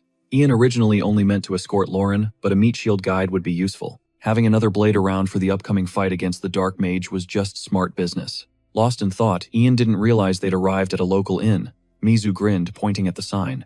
The grub here is top tier, and the ale is even better. Let's split up and handle our errands, then regroup here later. I need to go settle that wolf quest. Ian didn't protest. Instead, he tossed a handful of silver to Philip. Philip hit the stables. Get some fresh mounts, including one for yourself. Philip beamed, his eyes sparkling with excitement. Seriously, thank you, sir. I'm on it. It's a loan, kid. Don't forget my change, Ian added coldly. Lauren stepped forward, then looking curious. You mentioned visiting the Rusola temple, right? Mind if I tag along? I could use a moment of prayer myself. Ian immediately shot that idea down with a dismissive wave. No thanks. We're better off splitting up for now. I've got a side errand that might take some time. Plus, if we both disappear, who's going to keep those 2 idiots in check? Lauren hesitated but realized Ian had a point about the group's safety. Fair enough, she sighed, yielding to his logic. Ian headed toward the church alone, his excuse to Lauren being a total fabrication. He knew knights like Lauren took faith and honor way too seriously for their own good. In front of a priest, people like her were basically walking wallets.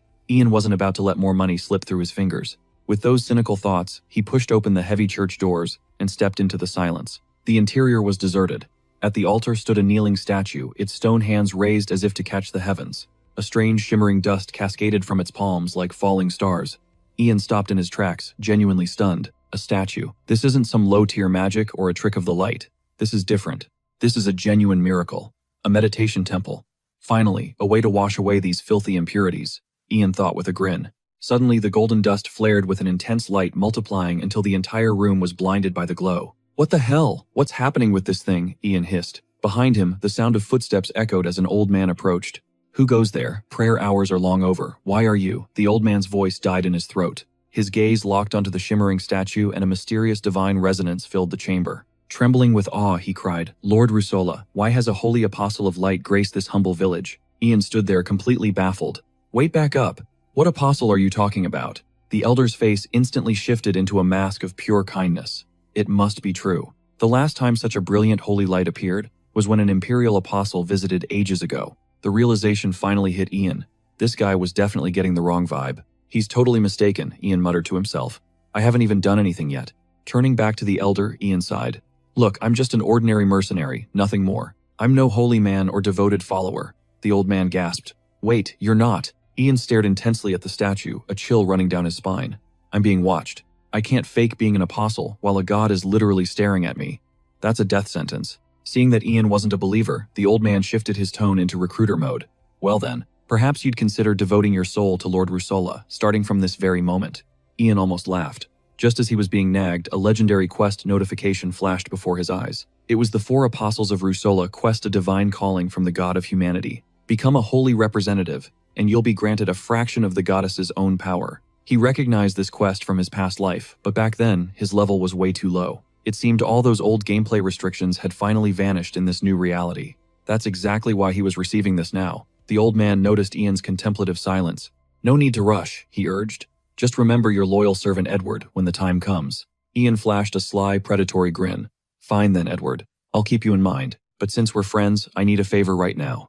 The old man beamed. Tell me everything. Ian reached into his inventory and pulled out several glowing violet stones. Can you use your holy light to cleanse the corruption from these? Edward's jaw dropped. Wait, tainted mana, the elder stammered. This isn't from some low-level demonic creature. Can you fix them or not? I'm leaving by tomorrow afternoon. Edward's eyes narrowed greedily. I want to help truly. The goddess has blessed us with so much light today. But my energy is limited. Purifying so many at once is taxing. Unless you make a donation. A generous gift to the temple might give me the strength to pray through the night. Edward flashed a devious, money-hungry smile, clearly trying to squeeze Ian for every cent.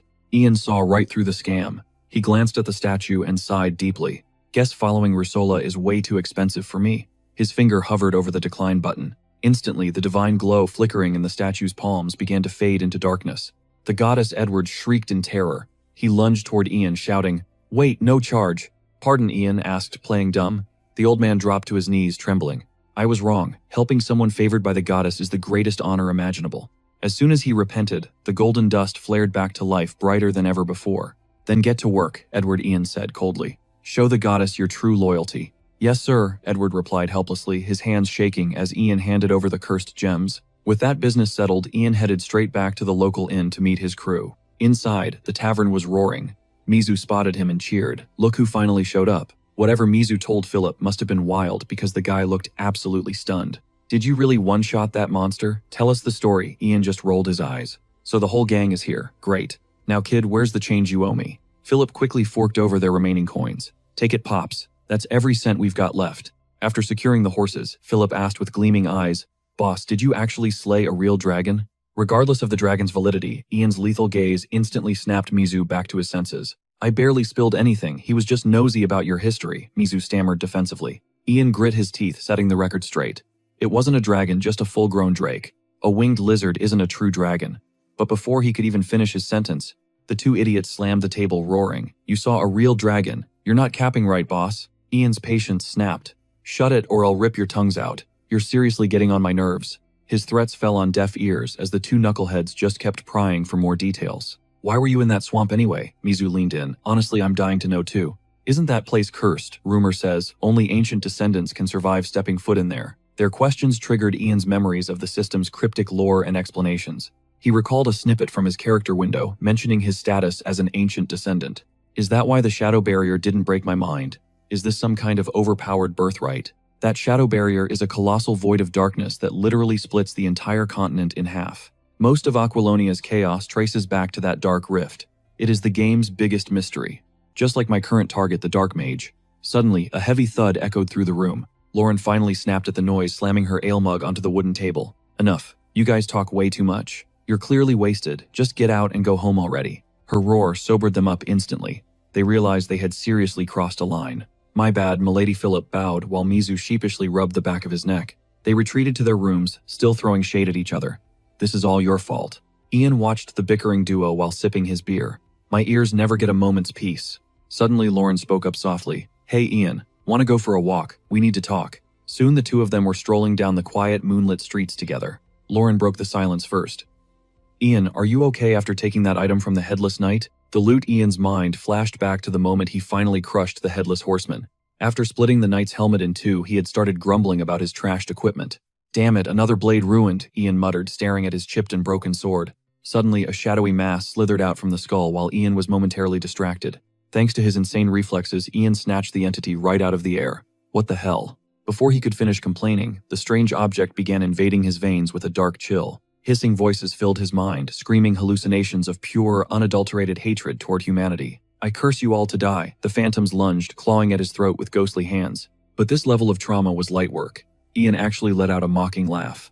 Is that it? This madness is nothing compared to the hell I've already endured in-game. He unleashed a surge of pure energy, shattering the dark visions into 1,000 pieces. Glaring at his palm, he thought, so, you're the culprit. Time to taste your own medicine. Ian channeled mana into his hand, crushing the darkness with sheer, overwhelming force. The entity instantly stopped struggling. It went dead silent, submitting to its new master. It felt as if a new limb had sprouted, a sensation identical to sensing magic for the first time. Ian opened his hand to find a tiny snake coiled there, looking surprisingly small and submissive. A snake, so you're the one. Does this make you my new pet now? A miniature serpent slithered into view. Ian's lips curled into a satisfied smirk. So, just a snake. You're the one broadcasting those feelings, huh? Guess you're my familiar now. The moment Ian finished speaking, a tiny serpent glided across his palm, cinching around his finger into a living emerald band. Fresh loot. The ultimate trophy from the Headless Horseman, the Swamp's Grudge, unique class item. This serpentine jewelry packs a punch, unleashing a mind-scrambling curse the moment combat ignites. Weak-willed foes will absolutely spiral into a paralytic panic, leaving them completely wide open. Who knew such a legendary seal could be broken so easily? Ian marveled at the glistening ring. Turning to Lauren with a confident smirk, he reassured her. Relax, I'm perfectly fine. Lauren's eyes widened at his swagger as she gasped. Honestly, you're just built different. From lichens to that terrifying Dullahan, not even a cursed knight's aura can touch you. It makes sense though, you've already survived hell and back in that godforsaken swamp solo. Her praise made Ian's head spin. He wondered why she kept rehashing his swamp era. Lauren's gaze softened. As a soldier from the desolate borderlands, I consider myself incredibly lucky. Meeting a legend like you, Ian. It's a blessing. Ian met her words with heavy silence. After a tense beat, he cut through the fluff. Alright, what's the real tea here? Lauren dropped the act. Fine. I just found out about the shadow mages recently. Right as I was packing up to leave the frontier, a mysterious letter arrived. It's from Vernon, my baby brother, and the current patriarch of the prestigious House Lauren. His family has been the crown's ultimate shield for centuries. Ian's gears began to turn. Wait, this guy wasn't in the original game files, Ian thought. Isn't that a bit sus? A goddess's apostle at the border, while the heir plays bodyguard suspicious. Lauren sighed heavily. If I stayed in the spotlight, Vernon would have lived forever in my shadow, she admitted. Giving up her glory for him. That's rare nobility, Ian mused, looking at her. Maybe that's why the goddess chose her. Lauren's expression darkened. But there's a catch. Vernon has a major chip on his shoulder. He's desperate to outshine me. His letter warns that a dark rot is festering right at the heart of the kingdom. While the king gears up for war, our target mage is hiding in plain sight. Ian reached out his hand. Let me see that. Lauren blinked, caught off guard. Actually, nothing you do surprises me anymore, she joked, handing over the parchment. Ian scanned the lines, connecting the dots. Your brother is playing a dangerous game of power. He's using this mage hunt to climb the social ladder. Internally, Ian saw the darker truth. He's planning a purge to seize the lands of Traitorous' nobles and expand his power. The minor houses would eat it up, but why involve his sister in this scheme? Ian voiced his theory. He's benching you so you don't snatch his MVP title. Lauren flinched, the harsh truth hitting home. It hurts, but you're right. I wasn't even interested. I reached out to him weeks ago, but the radio silence has lasted over a month. Ian froze. A month. If he's been hunting a dark mage that long, things are cooked. Silence fell. Lauren read the room immediately. I know what you're thinking, Ian. It looks bad. But don't count him out. He's been training like a beast to beat me. Still, he's in way over his head. We have to find out what really happened. Lauren's knuckles turned white as she trembled. Ian finally saw the full picture forming. It all makes sense now. The origin story of the legendary blood-soaked Avenger. This is why she storms the palace and goes on a king-slaying rampage later on. In the original timeline, nobody knew if Vernon lived or died. He was just a ghost. He probably got set up or took out the wrong target in the Angeline faction. In the game, grief turned her into a monster, a puppet fueled by pure, unadulterated rage. Lauren exhaled sharply. Ian, I need that mage, but mostly, I need you. We're flying blind and I need a strategist who can survive this bloodbath. Who else has a vendetta against the Dark Mage? That would be a massive bonus. Listening to Lauren's endless yapping, Ian's mind wandered. Why was she even telling him this boring story? He didn't care. But then a chain quest popped up and those easy targets walked straight into his trap. Chain quest, the fallen ones. Hunt and crush the nobles. Serving the shadows. Rewards gold and mystery stat points. This loot was looking spicy. Still, he wasn't about to dive in blindly without a solid game plan. Strategizing. Ian finally spoke. I am a mercenary. We do not move for free talk. Can I assume? This is an official business proposal. Lauren jumped at the chance, replying. Absolutely, Ian. Given the high stakes and danger, I will make the payout worth your while. I can even grant you a noble title. But Ian shut that down before she could finish. The perks do not matter yet. We need to rework the contract. Specifically the part where I escort you. I am a magnet for trouble now, aren't I? Plus, to expose the Dark Mage, you have to infiltrate the royal capital directly. Dig deep there. But once you are inside, escaping won't be easy because the realm is mobilizing for war. Why don't we split up to hunt these traitors? You handle the palace. I will sweep the streets. Ian went silent, letting his words sink in. If she bites, he would be flying solo. Fine by him. The next quest targets were those dirty nobles, and he could solo them easily. No need to worry about outsiders targeting Lauren. As she weighed her options, Lauren voiced a doubt. But Ian, I need someone out here to verify the Dark Mage's threat. Remembering their guide, Ian countered, there are other mercs in our crew. Right, we have Mizu. Lauren realized. Well, take your time to decide, Ian advised. We are not in a rush. Lauren looked puzzled. I do not get you. I thought you would want to negotiate the payday first. Ian just smirked faintly and replied, Is that why you dangled a title in front of me? Yes, you could be a major player. In this kingdom, she urged. But the second Ian heard title, he immediately refused. I will pass. If you offered cold hard cash, maybe. But Ian had a secret reason. He already knew how this world ended. From saving a knight destined for madness, to slaying shadows, it was all just a grind toward the inevitable climax. I have to find whoever dragged me into this world and make them talk. Once he got answers, he would deliver a beatdown. To do that, survival was everything. No matter the cost, he would conquer it all. The next morning, the squad was geared up. Lauren took command. Everyone ready to move out. We are exiting this valley via Mizu's route, heading straight for the graveyard forest. Mizu, take point. She looked at their guide, while those two idiots kept stealing nervous glances at Ian, still cringing over yesterday's humiliation. Ian didn't notice. He was focused on the 2 stones in his palm, grinning. Got the essence at last. After purification, he was dying to test this power. Soon they hit the fringes of the Red Valley. That was when Philip started whining to Mizu. Mizu, what is this dump? What kind of guide are you? This trail is a nightmare for our horses. Mizu scratched his head, staring at the overgrown mess. It was not like this before. Then what changed? Philip snapped. Mizu hesitated. That was maybe 5 or 6 years back. Are you for real right now? Philip roared. Mizu pivoted, explaining it wasn't as deadly as the old days when goblins and ogres ruled this den. Ian's ears perked up. Goblins and ogres. Back then, they had stripped the land bare, leaving only giant trees. But now, the forest was a lush, eerie green. Ian snatched a falling leaf, watching it glow with a sinister purple mana. It is green because they cannot eat this anymore, he muttered. What? Philip asked. Ian looked at him. Remember those walking corpses? Monsters can turn too. The entire forest was rotting with dark energy. Something was very wrong. Ian briefed the squad while his mind raced, recalling the grim details from his earlier quest notification. This was the contaminated forest, a cursed hellscape fueled by the chaotic energy of the dark barrier. He couldn't pinpoint why the outskirts were rotting, but this decay ran deep. Philip stood beside him, reeling from the sheer weight of their reality, muttering, from graveyard woods to this toxic dump. What's next? We barely left the valley yesterday, and everything's already going south. Ian's voice turned sharp. Keep your eyes peeled. Any red flags, you shouted out instantly. You mean that freakish tree? Mizu asked, gesturing toward a gnarled shadow looming ahead. A twisted trunk bore blood-red fruit. Ian noted it, thinking, this one's a small fry compared to the last one. He broke the silence. Give that thing a wide berth. And if we don't, Mizu whispered. Ian flashed a chilling smirk. Be my guest. It's got a huge appetite for big guys like you. It's a freaking man-eater, Mizu yelled. Ian shrugged. Just don't crowd its personal space. Move it. Mizu crept forward, sweat beading on his brow. Right. Social distancing from the killer plant. Got it. The party treaded lightly, tiptoeing past the botanical nightmare, while keeping their weapons and eyes locked on it. Watching for the slightest twitch, Ian monitored from the rear. Nice and easy, stay sharp. But as the words left his lips, the crimson fruits atop the man-eater began to convulse violently. A thorny branch whipped out like a snake toward Ian's throat. He banked left, barely avoiding the strike. His horse wasn't so lucky. In a wet crunch, its head was snatched clean off. The sudden ambush sent the trio into a panic-stricken scream. Ian's jaw tightened as he hissed, "You overgrown weed. I literally just bought that horse yesterday." Meanwhile, the tree began retracting its gory prize. As the branch coiled back, Ian's fury hit a boiling point. His eyes ignited like twin high beams, before he charged headlong into the fray. "That was my ride, you're not going anywhere." He unleashed a brutal horizontal slash, severing the thick branch instantly. The mangled limb thudded to the dirt, giving Lauren's crew a front-row seat to the monstrosity. Philip gasped. Good heavens. The grotesque form of the predator left them paralyzed with dread. Shaking off the initial shock, Mizu snapped at Ian. "You said we'd be safe if we stayed back." "I was hopeful," Ian retorted. "But apparently it's got sensitive ears. Guess I'll finally get some peace and quiet now." He pivoted toward Lauren. "Since my horse's history, can you handle some of my gear?"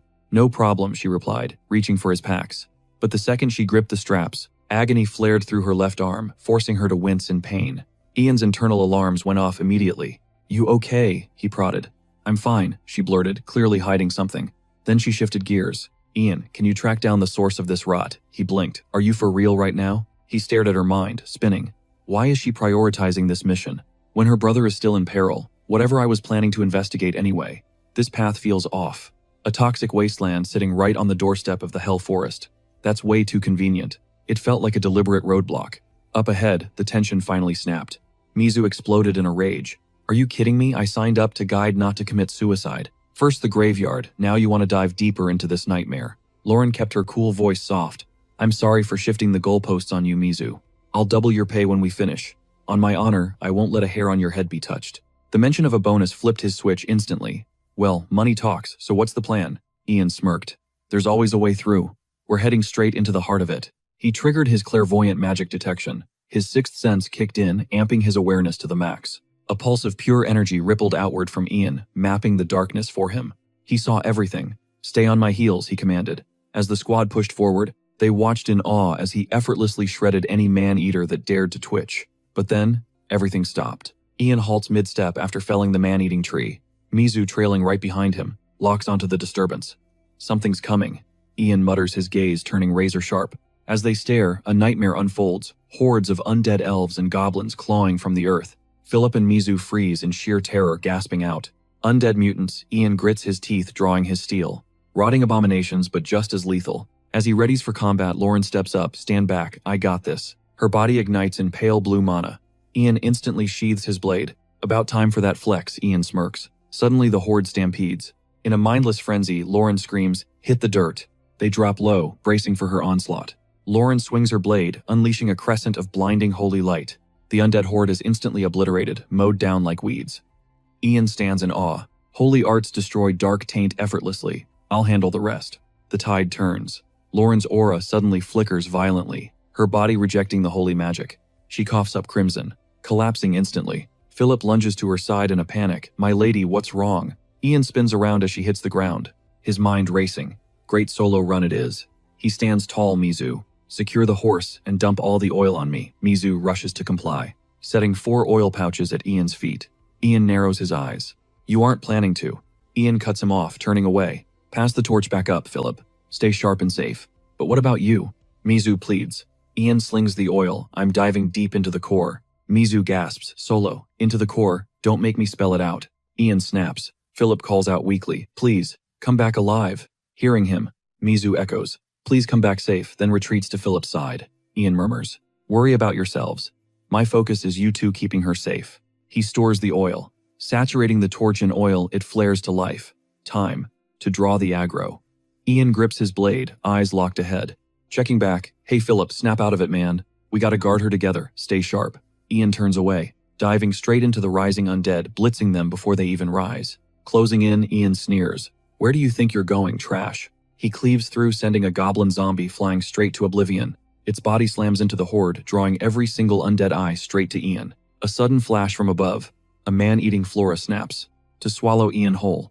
Unique trait, focus activated. His trait flares, allowing Ian to sidestep the ambush effortlessly. You give 0 XP, get out my face. Ian unleashes a whirlwind of slashes, shredding the creeping tendrils and undead into minced meat. Clearing the fodder, Ian smirks toward the forest depth. That piss you off, didn't it? But hold your breath, I'm just warming up. Ian bolts into the abyss. Undead swarm at his back. He ignores the weak trash, refusing to waste precious seconds. They couldn't catch him, but soon trouble would strike. A colossal arm erupted from the earth, revealing a grotesque zombie that defined pure nightmare fuel. Seeing the path blocked, Ian didn't flinch, closing the distance with a few explosive high-speed bounds. He scaled the beast's putrid frame, effortlessly mocking it with a cold, "Shut it, you freak." Launching off the monster's skull, he gained massive air, soaring forward like a predator on the hunt. The titan had reflexes, though. Realizing its prey escaped, it whipped its head around with terrifying speed. It swung a massive fist, but luck favored Ian. The strike only shattered the torch in his grip. Sticking the landing, Ian smirked, realizing the stakes. Oh, so you're a named boss. Interesting. Torchless and in the dark, Ian suddenly froze. His unique sixth sense trait hummed to life. Activated. Heck yeah, totally forgot about this buff. Now, the darkness was no longer an obstacle. Target locked. He finally spotted the corruption's heart, that twisted parasitic ancient tree entity. Looming before him stood a gargantuan tree, its bark crawling with hundreds of eerie, pulsating red fruits. Its sheer scale was disturbing. How much filth had this thing devoured to grow this monstrously large? It had clearly been gorging for ages. No matter. Time to stick to the script, he whispered. Let's see that essence in action. Ian reached for the purified energy he'd prepared for this moment. The crystal began feasting on Ian's mana, vacuuming his magic power like a high-voltage magnet. So that's the gimmick, Ian noted. Suddenly, his internal alarm bells rang with absolute certainty. Glancing up, he saw the predator strike. The man-eating flora had launched a snapping maw directly at him. Narrowly avoiding a lethal chomp, Ian leaped backward. He had to give it credit. That was close. The maw was massive, but it wasn't alone. Multiple heads began stirring, circling him like hungry wolves. Gritting his teeth, Ian bolted. The boss was relentless, giving him zero room to breathe or strategize. The tree went for the kill, ordering every mouth to lunge simultaneously. Yet Ian's elite instincts held firm. Ian danced through the carnage. Sensing its maws weren't enough, the plant decided to escalate the fight. Thirsty for blood, it unleashed its roots. Deep from the soil, a new threat began to emerge. Lethal wooden spikes erupted beneath his feet. Ian pushed his speed to the limit to avoid being impaled. Narrowly avoiding the skewers, he cursed under his breath. I could end this now, but patience first. Direct combat wasn't the play. Reaching into his inventory, Ian pulled out several heavy flasks of oil. Sprinting through the chaos, he doused the terrain, coating those snapping mouths in highly flammable liquid. Tossing the empty flasks, Ian prepared his trump card. It was time to bring the heat. The chemistry was lethal. A single spark transformed the oil-slicked vines into a raging infernal hellscape. The tentacles charred instantly. Agonizing high-pitched shrieks from the plant's many mouths filled the night air. Ian smirked with pure satisfaction. Classic strategy, nothing handles an overgrown weed better than a massive inferno. He sighed, wishing he'd checked the meta earlier. He'd wasted so many valuable points on useless magic. Studying gray magic felt like a scam now. He watched the ancient tree burn, grieving his lost potential. Suddenly, a memory surfaced. Wait, I've had a weird vibe about this place since the start. That intuition led his eyes upward. There it was, the hidden second weak point glowing through the smoke. A sinister purple light pulsed high on the trunk. You've got to be kidding me. That's way too high. Complaining aside, Ian charged. The sentient tree sensed his killing intent and prepared a desperate counter-defense. It unleashed a blinding torrent of freezing white mist. Ian braced himself as the fog engulfed him. Shielding his face, the sheer pressure of the blast sent him skidding back across the dirt.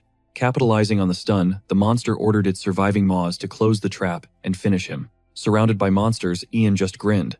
He wasn't trapped. He was exactly where he wanted. Finally, I was wondering when you'd use that steam to douse the flames. That mist was a giveaway.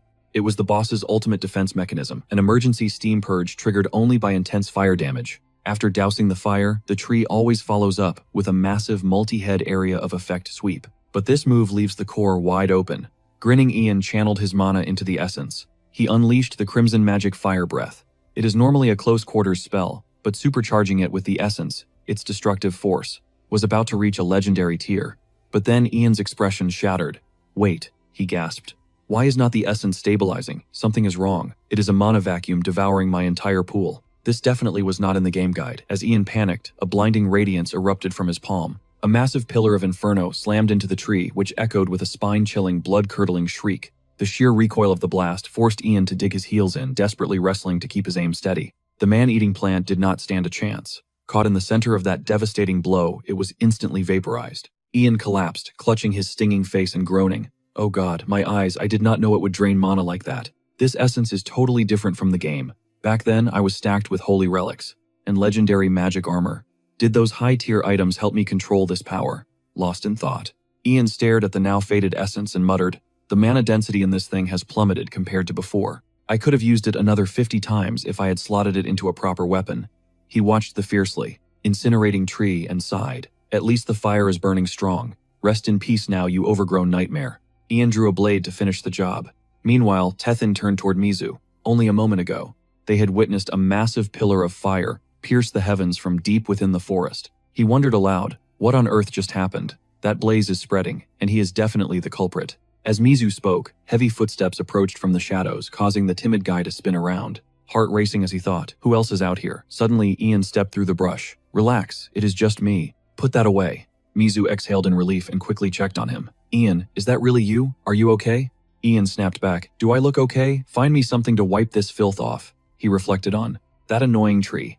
Seriously, who knew striking its vital spot would trigger such a berserk explosion? Its heads detonated instantly. He looked at Mizu with a warning. Stay alert. If things go south, you are on your own. Without another word, he marched toward the clearing where Lauren and Philip were waiting. Seeing him, Philip cried out, You are finally back. Ian ignored the greeting and asked, How is Lauren? I have never seen her like this. Philip looked on with deep worry. Lauren was completely drenched in cold sweat, and her breathing had become shallow and labored. After checking her symptoms, Philip voiced his grim theory. I think she has been poisoned. Ian paused, his mind racing as he processed the news. She is an apostle, so typical dark magic or toxins should not even touch her. A curse, Philip drew his blade, declaring with steel in his voice, Leave this to me. With this, she will be back on her feet. Ian's eyes widened. Wait, what exactly are you planning? Philip didn't hesitate. I'll cut the wound and drain the corruption. It's the only way. Her body needs to purge the poison. Trust me, I've done this a dozen times. Ian was floored. Medieval medicine was truly a nightmare. He palmed his face in disbelief. Stop right there. You'll end her life at this rate. Ian turned his focus to Lauren, his senses sharpening. A foul, sickening energy was radiating from her arm. Was this unholy magic? Ian barked at Philip. Strip the armor from her left arm now. Startled, Philip scrambled to unlatch the knight's gauntlet. As the metal came off, their breath hitched. Her skin had decayed into a ghastly, bruised purple, looking as if it were being eaten alive by rot. Philip let out a sharp gasp. By the gods, Ian's expression darkened.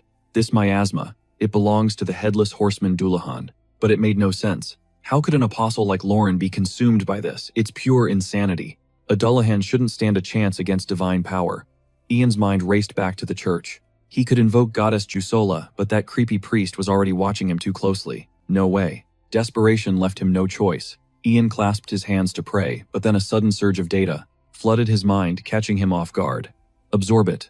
Wait, is this the curse of the swamp? He stared at the ring on his finger, his jaw dropping.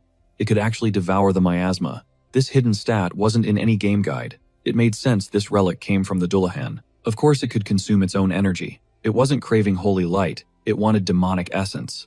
A wicked grin spread across Ian's face. Philip pinned her arm down. Don't let her move. Yes, sir. But what's the plan? Philip asked, trembling. Healing her, Ian replied, peeling back his glove, to reveal a snake-shaped ring. Suddenly, the serpent twitched to life, slithering along his skin. The sight sent Philip stumbling back in a sheer panic, nearly tripping over his own feet. What is that thing? It's alive. Ian didn't even flinch. Relax. We're well acquainted. Philip's fear instantly turned to outrage. Are you serious? That's a literal monster. Only the damned deal with such beasts. You'll invite the wrath of the heavens. Ian was done. The temperature seemed to drop as Ian's eyes flashed with fury.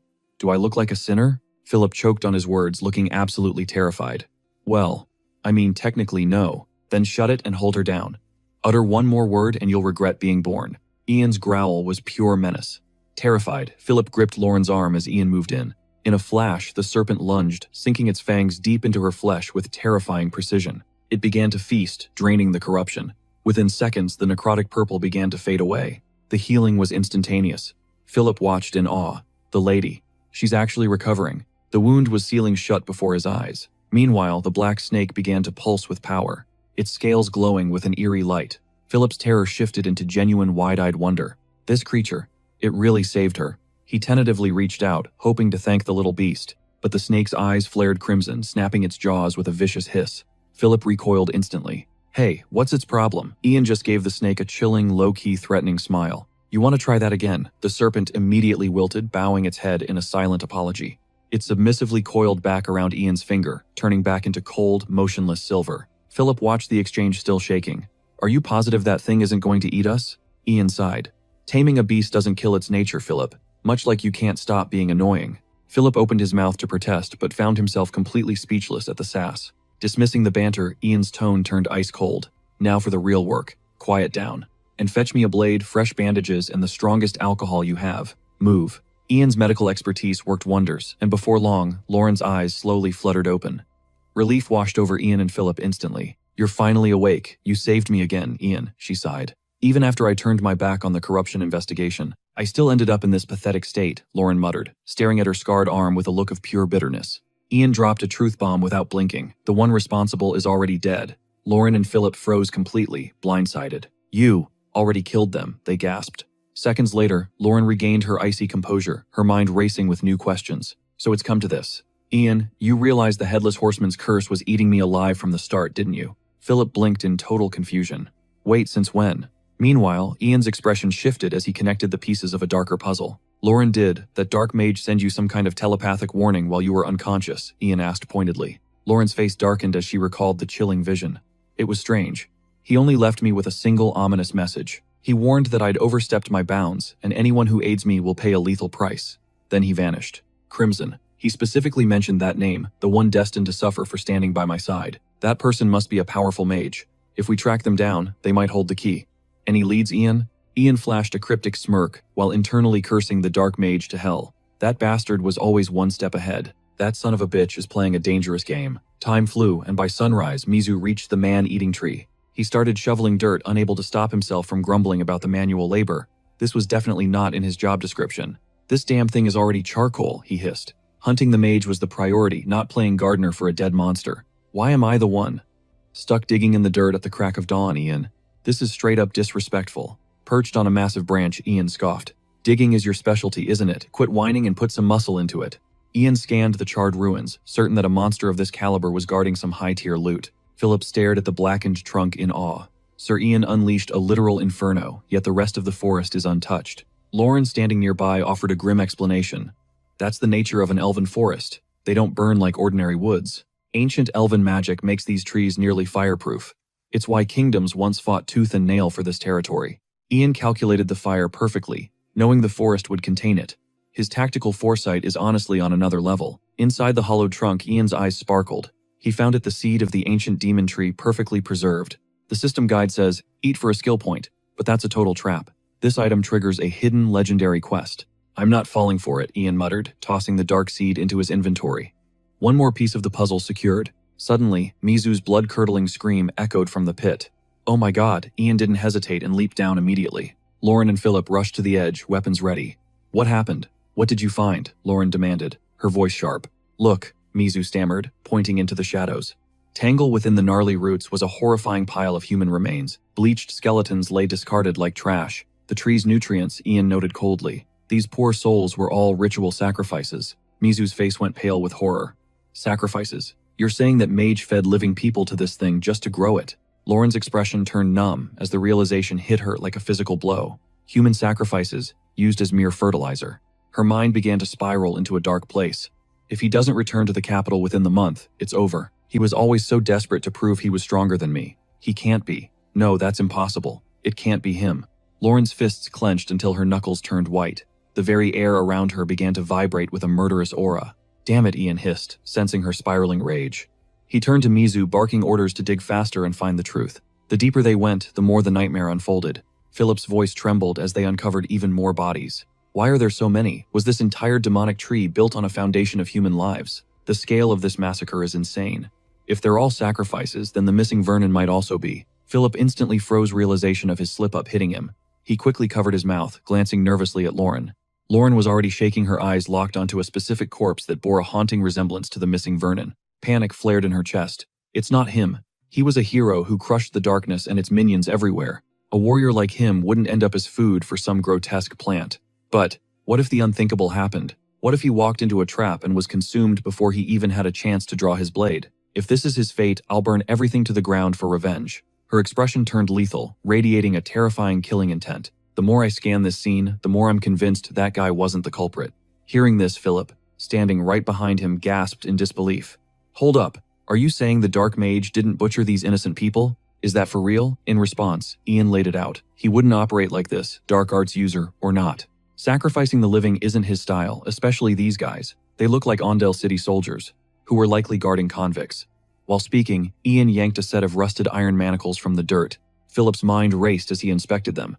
That twin-horned crest and the peculiar engraving. They're definitely from the Ondale Standing Army. Suddenly realizing the gravity, he blurted, "You're right. This is the official Ondale infantry mark." He turned back to Ian, pressing for answers. Think about it. Why sacrifice these specific troops? Why target a dangerous military squad? Philip nodded. Good point. It doesn't add up. The logic finally reached Lauren, calming her nerves. Wait, so that means Varan isn't here. How pathetic, letting my imagination run wild like this. Nearby, Ian pressed on. Defeating that mage gave us our next lead. Remember what was etched into the headstone. The capital of Asianland, the domain of Marcus Burkhard Eldris. It might not be about the mage, but it's tied to these victims. I'm heading to Ondale myself to investigate. What's the play? Ian inquired. Lauren, finally composed, nodded firmly. Understood. I'm in. Overhearing their resolve, Philip's jaw dropped. Wait, for real? You're both diving straight into the next mission in that city. Tracking the killers and finding survivors is priority one, Lauren countered. Ian, eager to move, barked an order. She's down. Quit yapping and fetch the horses, Philip. If they can't run, I'll make you carry me there instead. Right away, sir, Philip chirped, glancing at Lauren. She was still fixated on the corpses, drowning in her own thoughts. Sensing her distress, Ian intervened. Night, Lauren, perhaps a prayer for the fallen. They deserve to cross over in peace. You're right. I'll handle it, Lauren said, her spirit lifting. She dropped to her knees and clasped her hands, offering a quiet plea for the dead. Watching her, Ian's mind clouded. Should I be glad she's this naive? Just moments ago, she was spiraling, convinced her brother was among the dead. This isn't her first breakdown. It'll keep happening until we finally hunt down that sorcerer. It's just a temporary fix. Let's hope the holy light keeps her grounded. There's no proof Varan is gone. So why do I have this sinking feeling? Meanwhile, Lauren's voice echoed softly, "O God of light, receive these fallen souls and grant them eternal rest." As she prayed, blurry visions of her little brother flooded her mind. Varan, Varan, where are you hiding? In the vision, Varan turned with a defiant gaze.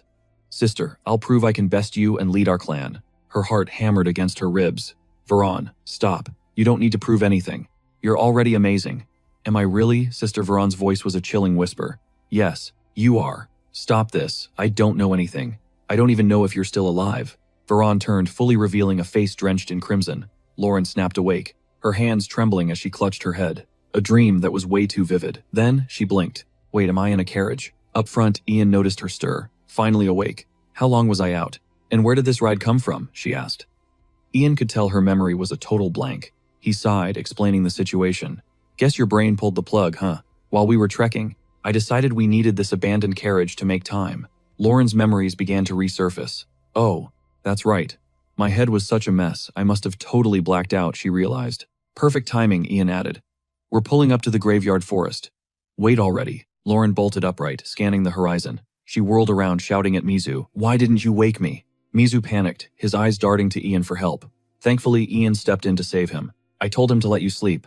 You wouldn't have rested if you knew. If you're still drained, go back to sleep. Lauren blinked, stunned by his consideration. She let out a long sigh. Fine. I'll let it slide this time. What a drag, Ian muttered, his patience already wearing thin. Suddenly, the carriage jolted to a dead stop. Wait, why'd we halt? Mizu gasped. The horse is paralyzed with fear, Ian stated. Lauren's eyes widened as she realized. This corruption. It's the tainted forest. Ian nodded. Welcome to demon territory. Ian's voice was ice. Philip shivered, asking, the legendary cursed island here. Exactly. The shadow barrier's madness has warped everything. This land is pure poison. Nature's laws don't apply here. It's a twisted world of its own. No wonder survivors are a myth, Philip realized. Once you enter, you're lost forever. Lauren turned to Mizu, her tone sharp. Ditch the heavy luggage. Now. Essentials only. Mizu's voice trembled. Wait, you mean we're actually going in? There's no turning back, she whined. Ian just shrugged. Chill, it'll be fine. The curse breaks when the Dark Sorcerer dies. Mizu shrieked. That's literally insane. You're the guide, right? Or should I end your contract now? Ian threatened coldly. Mizu folded instantly. I meant that I'm totally ready for the danger, trust me. With gear packed and spirits high, they stepped toward the ominous graveyard forest. Philip was drenched in cold sweat. I thought I was ready, but this is terrifying. Mizu opened her mouth to suggest a tactical retreat for the whole group. Ian cut her off. Ready. Once we step through, there's no way out. Understood, Lauren replied firmly. Suddenly Ian's eyes ignited with a piercing blue glow. His perception skill was active. In the darkness, a massive shadow loomed ahead. It knows we're here, Ian muttered. But it doesn't change a damn thing. Get ready to host us. I've been dying to see your ugly face. You'll pay for blocking my path and stealing my XP. Ian's blood began to pump. The group ventured deeper. Philip was shaking like a leaf with every step. Are we actually on the right path? He stuttered. Ian let out an annoyed sigh. Ask me one more time, Ian growled. Philip winced, regretting his big mouth. He cursed his past self. Why did I brag about the Dark Witch being here? Ian had laughed at him then. Just admit you're scared. But Philip's pride had flared up. Scared, please, I'll lead the way. Now he was stuck at the very front. I can't believe he actually let me lead. Philip panicked, sweat pouring down his face. He glanced at Lauren. The Holy Knight felt intense, her aura sharp and unsettling. Focus, Philip, he whispered. Behind him, Ian watched with a mischievous smirk. Suddenly, Ian's gaze sharpened. Something ahead felt fundamentally wrong and twisted. How was anything still alive? The corruption should have drained this land dry. Moments later, they pushed through a dense wall of eerie white mist. Philip collapsed, sobbing with relief. We made it. Thank the goddess Risola. Mizu beamed beside him. You actually did it. I thought you were a goner. Ian rolled his eyes at the duo. Stop acting like clowns. This is only the start. He stared ahead, his pulse quickening. Finally, the gates to the underworld. A hauntingly beautiful tomb stood before them, shimmering with a dark elegance. They found a staircase plunging into the earth. This is it, Lauren whispered. I'm taking point, Ian announced. Mizu panicked. Wait, diving in without a plan. You should have worried about that earlier, Ian snapped. Now move it. Follow me. They descended into the abyss, following Ian down a never-ending spiral staircase. They walked until their legs burned, yet the bottom was nowhere in sight. Are we at the abyss yet? Philip's voice echoed just as their boots finally hit the terminal floor. A massive hollow void stretched before them. The suffocating pitch-black silence made Philip feel like the walls were closing in. Wait, Ian, Lauren's sharp command cut the air. We can't proceed without offering a prayer first. Ian paused, his brow furrowing with suspicion. Problem. The moment we stepped inside, the Holy Seal's resonance began to flicker. Sensing his confusion, she clarified that apostles use the Holy Seal to synchronize with their deity and channel divine grace. However, her explanation only served to ignite a cold, simmering fury within Ian's chest. Are you serious? That's just a slave contract, he spat internally. In this twisted world, I can't even trust the gods. Suppressing his irritation, he exhaled sharply. Fine, do your prayer. Lauren gave a stiff nod in response. She unsheathed her blade and drove it violently into the stone floor. Suddenly, a flicker of ghostly azure light appeared. Shimmering holy energy began to radiate from her form as the others stood guard, waiting for her ritual to conclude. Mizu scanned the empty darkness, looking perplexed. Why is it so empty here? What gives? Philip asked from the side. Mizu whispered back. This place is called the Graveyard Forest. Legend says hundreds of corpses are rotting beneath our feet. Do you see any? Because I don't. Ian smirked. Are you really asking that? I guess you're about to find out. This guy has been setting the stage since we arrived. Ian's eyes suddenly flared with a predatory, glowing perception. While his skills surged to life, Philip and Mizu just stood there, completely clueless about the danger lurking in the dark. Suddenly, a heavy grinding roar echoed behind them. The two cowards spun around, seeing the massive stone door they entered through. It was sealing shut. The gate! We're trapped, they shrieked, scrambling toward the exit in a total state of panic. As they slammed their hands against the stone, glowing cryptic symbols began to etch themselves across the upper frame. It wasn't just the door. The entire perimeter was being covered in these strange ancient characters flickering with light. Philip hoisted his torch high, trying to make sense of the glowing script. Is this some kind of dead language? Up ahead, Ian didn't even look back, as he began to explain the situation to his terrified teammates. It's a magic circuit. The graveyard's defense system is officially online. Like I said, the real party is just starting. Right on cue, rhythmic, bone-chilling footsteps began to thud from the darkness ahead of the group. Hundreds of glowing, hateful eyes ignited in the shadows as a massive skeleton legion marched into the dim light. A sea of white bone advanced slowly, their numbers easily reaching into the hundreds as they surrounded the party. Despite being stared down by a literal army of the dead, Ian didn't show even a flicker of fear. He summoned a heavy iron mace from his inventory. Talk about a loud way to say you're a necromancer, he scoffed. The way Ian pulled a massive weapon out of thin air left Philip and Mizu completely stunned. Where did that come from? While they questioned their own eyes, the undead horde closed in. Ian's voice boomed with authority. Protect the knight. He didn't wait for them. Ian lunged forward, diving headfirst into the center of the skeletal swarm to seize the initiative. Wait, are you insane? You're going solo? The duo screamed as Ian disappeared into the sea of white bone. Ian was already a whirlwind of violence, his mace shattering a skeleton's skull into a million pieces on impact. The rest of the horde swarmed him instantly. Ian just smirked. Magic shield, he shouted, activating his low-level magic. The skill erupted in a violent shockwave, blasting the surrounding skeletons back like they were made of dry autumn leaves. But he wasn't finished. He invoked another spell, Blade of the Wind God, enchanting his mace with razor-sharp gale energy. One massive swing carved through 3 skeletons simultaneously. Not bad. This has a nice weight to it. So this is the feeling of using Wind God magic with a blunt weapon, Ian chuckled, satisfied with the carnage. He was a one-man wrecking crew, pulverizing the ancient bones into dust with every single effortless strike. Suddenly, Ian sensed a presence. One skeleton was watching him too intently. A dark mage was clearly scouting through its eyes. Still hiding in the shadows like a rat, I see, Ian muttered. He glanced back at the praying Lauren. She's not done yet. If this keeps up, one of these idiots is going to get themselves killed. I need to be the ultimate distraction. Ian gripped his mace, a wicked taunting grin spreading across his face. Hey cowards, watch closely. I'm about to turn every single one of your little bone toys into scrap metal. The taunt drove the hidden sorcerer into a frenzy. Through the skeleton, a raspy, furious voice cursed, "Damn you, Grimson." Enraged by the disrespect, the mage commanded the entire legion to charge forward and tear Ian limb from limb. Seeing the chaos, Ian didn't flinch. He actually grinned. Thanks for losing your cool, pal. Let's see who breaks first. Just like that, Ian plunged headfirst into a solo war against the skeletal swarm. Watching Ian face the horde alone made Philip's heart race. He turned to Mizu, desperation in his eyes. We have to help him. There are too many. But Mizu snapped back. Did you already forget his orders? Our job is to protect her. Just then, Lauren's prayer ended as her voice echoed Philip Mizu move. Clear a path, she roared, charging ahead. Ian heads up. Ian dove aside just in time, letting the girl unleash her divine fury upon the undead. Suddenly, Lauren shifted her grip on the blade. Instead of the hilt, she grabbed the steel itself, turning the pommel into a massive, lethal hammer. With one explosive swing, she pulverized a dozen skeletons into clouds of fine bone dust. She didn't stop there. 2 more brutal strikes sent rib cages raining down like a storm of white hailstones. Even Ian was stunned. Man, watching her fight really makes me feel like a total side character. But I'm not just a spectator. Ian lunged forward, obliterating a zombie creeping toward Lauren's blind spot. Their eyes met for a split second. No words were needed, just a shared nod of pure battle instinct. What followed was a masterclass in teamwork, as the two moved in perfect, deadly harmony. Together, their combat power went off the charts, leaving Philip standing there absolutely jaw-dropped. Don't just stand there, keep up, Mizu screamed. I'm coming, Philip scrambled after them. The massacre raged on, but the toll was heavy. Soon, Lauren's breath hitched, sweat pouring down her face. Ian noticed immediately. Her stamina. It's hitting 0 way faster than I expected. Something was wrong.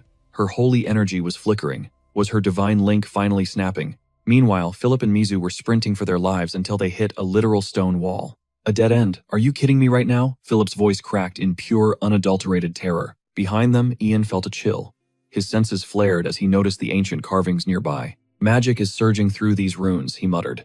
The very stone seemed to be breathing. Suddenly, the entire wall ignited with an eerie glow.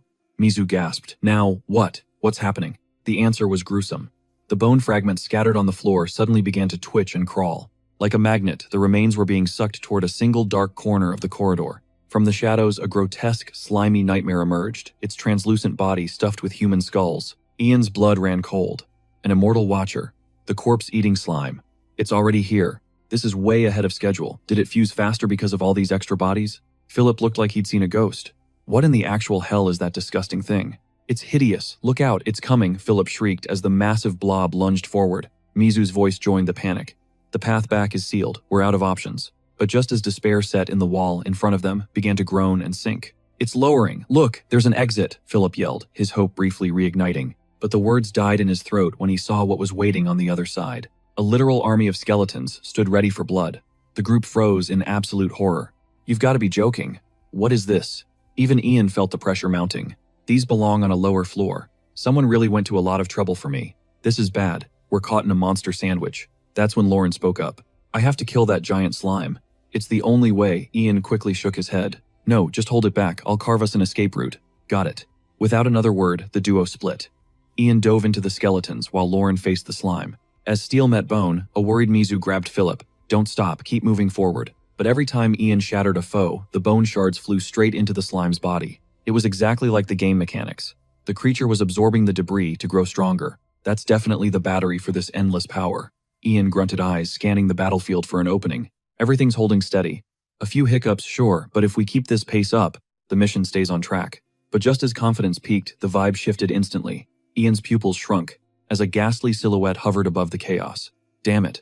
What's that freak doing in the air? A shriveled, husk-like nightmare known as a lake wraith. These foul spirits haunt the water's edge, luring men to their doom to feast on their souls, while drowning women to hijack their cold, empty vessels. Ian gnashed his teeth in frustration. This wasn't on the map. Is that necromancer pulling its strings too? The lake wraith suddenly gripped its skull, unleashing a surge of dark, pulsating energy. Blinding arcs of light erupted from the creature, slamming into the mindless skeletons below, causing them to evolve into heavy-plated warriors. With a roar, the metal-clad undead lunged at Ian, with terrifying supernatural speed. They're moving way too fast, he realized. Ian effortlessly pulverized the lead attacker. "Move it or lose it," he roared then. Blitzed straight for the lake wraith, swatting aside any bonehead dumb enough to cross his path. "Eat this, you freak," Ian bellowed, swinging his heavy mace in a bone-crushing arc. But the wraith effortlessly drifted out of range, pivoting midair to dive-bomb Philip and Mizu instead. The skeletal nightmare let out a piercing, otherworldly shriek. Ian's instincts screamed the lake wraith was prepping a devastating gale, a lethal shockwave designed to shatter bodies and trap minds in eternal terror. Ian's tactical brain went into overdrive. If I don't disrupt that casting immediately, Philip and Mizu are toasted. He pivoted, screaming, "You two cover your ears, right now." In a flash, Ian channeled his mana, manifesting a swarm of roaring fireballs to shield his allies. Though confused, the pair followed orders and clamped their hands over their ears. The roar even distracted Lauren from her duel. Seeing his incendiary orbs fully charged, Ian shoved his palms forward, launching the projectiles like heat-seeking missiles through the air. The lake wraith stood no chance, getting absolutely vaporized as it tanked the entire magical explosion. A soul-shredding screech filled the air. But Ian wasn't just playing defense. In that same breath, he'd peeled off 2 orbs to incinerate the slime creeping up on Philip and Mizu. As the smoke cleared, the duo gasped in shock.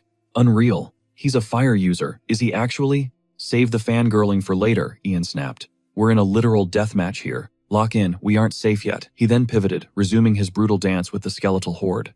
While Lauren kept the slimes busy, Ian finally felt his mana flow peak after those quick casts. The release felt invigorating. "I was trying to stay low-key," he chuckled with a smirk. "But man, that felt good.